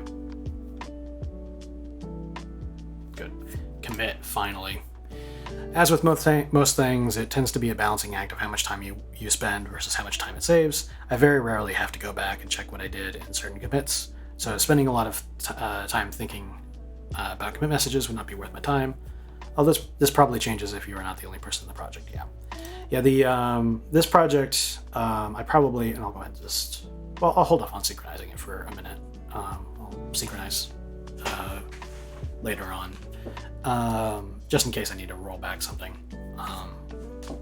But yeah, like in a project like this, the code base is probably not going to just be read by me. It'll probably be a very long while before I have any sort of adoption, but I do expect that, I hope that this will become a useful and flexible enough framework for making a game that it would be something that folks would feel interested in doing, like folks that think along the lines of trying to make games, not engines, where you're not really, you're not making a robust tool. This is like an anti-engine in some ways, because its purpose is not to provide you a crazy powerful renderer or a bajillion features. It's intended to be something that you can plug your own stuff into. So like the most powerful part of Unity arguably is the ability to just extend it to do whatever you want. You make a class and then you put a little attribute on it that says make this an editor, please, and then all of a sudden you'll find it in like a menu and you can select it and have your own custom editor and whatever. Or you could inject your own import behavior where you can carefully you can receive, like, when you're importing the data, you can like twist the data to serve an automation purpose. Like Extortion is a indie game that the guy who's doing it did a really cool devlog on how he does an import process in Unity to take sprite animations and like associate them with like lookup tables, basically, like a sprite atlas, where it's like every pixel is like color coordinated to a UV on a atlas, and then you can change the colors of the characters without messing with their animation files. Things like that. Those are like the reasons why people like Unity so much, at least in the AA space. But like, it comes with all kinds of other problems, right? Because like if you wanted to do custom rendering, your custom renderer is locked into the scriptable render pipeline, or whatever rendering pipeline you pick. You can't just simply do your own render pipeline. And so I'm hopefully that the ability to do that, to have total command over every pipeline, will be the thing that people find interesting and useful about this. So I want the code base to be super useful for people who are just browsing it. I want them to be able to like read the code and understand what it does.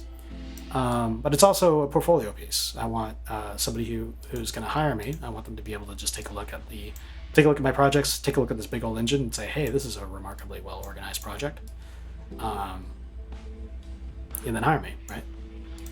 So that's I guess my goals for this engine differ a little bit than if I was just making a game. If I was making a game, I would probably not even bother with most of what I'm doing. All right, so we've got a whole lot of stuff put together. I just did some reformatting, so I'm just going to quickly build all, make sure that I didn't break something on accident. I'm sure I didn't, but you always want to gut check yourself. And then I had to decide what to do next. The two obvious ways I could take this would be to continue working on textures, or I could move on to the material system and start working on that. I think I'll probably stick with textures for a little while. Right now, the textures API is designed so you can... we have texture asset files, and I have a spot for everything that I care about in the texture asset files. But right now we have only implemented 2D textures. Well, technically we've implemented 1D textures too, but it conflicts with the new API design, so we're gonna have to redo it. But we're gonna need to be able to support 1D, 2D, 3D, and cube maps, and then cube map arrays and 1D and 2D arrays. So we'll probably need to do some work on that front.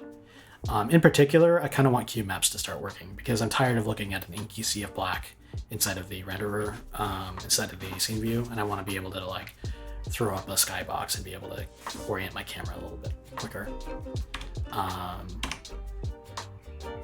However, we're at 3.5 hours. I'm not sure that I'm gonna do anything else today. Let me think about this. So, opening up a scene.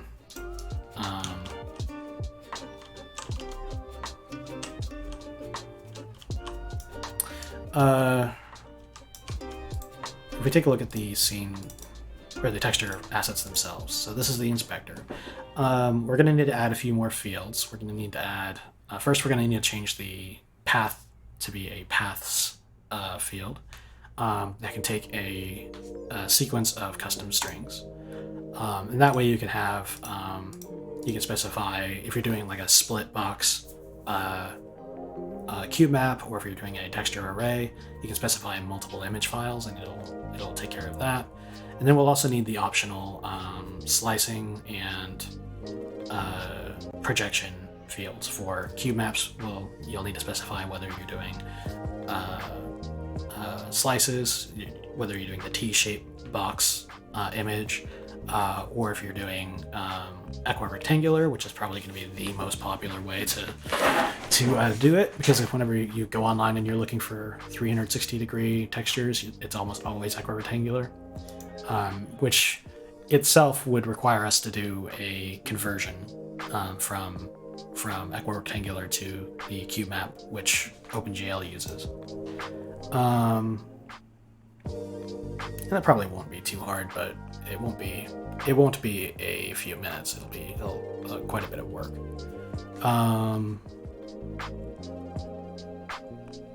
So I guess now that I'm thinking about it, that aspect, doing the inspector, is separate from the actual API, because I can get the inspector to load and save these attributes to the asset file itself, and then just ignore them in the texture loading API up until the point where we implement them. So I could do this in either order. I could start adding the support for the textures themselves, and then changing the texture format.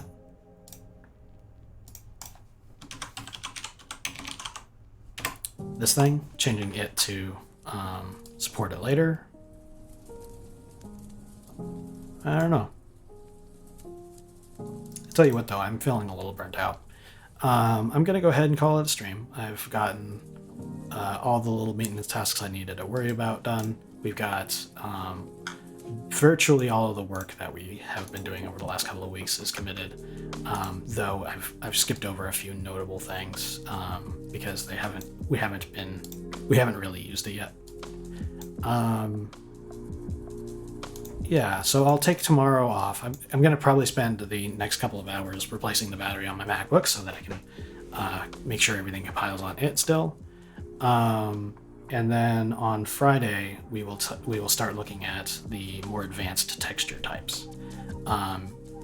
In particular, I really want to get the cube maps working, but yeah, I guess we'll see. Thanks for popping in, and thanks for giving me the raid, TCAP. I don't get a whole lot of traffic on this channel, probably because I never ever promote myself. But yeah, and I don't remember if I've subscribed to you or not. I don't think I've been seeing your notifications pop up for your streams. Like I didn't see one today, so I'll have to follow up and see some of the stuff that you do, see how your tower defense game is going. But take it easy. I'll be back on Friday, I think.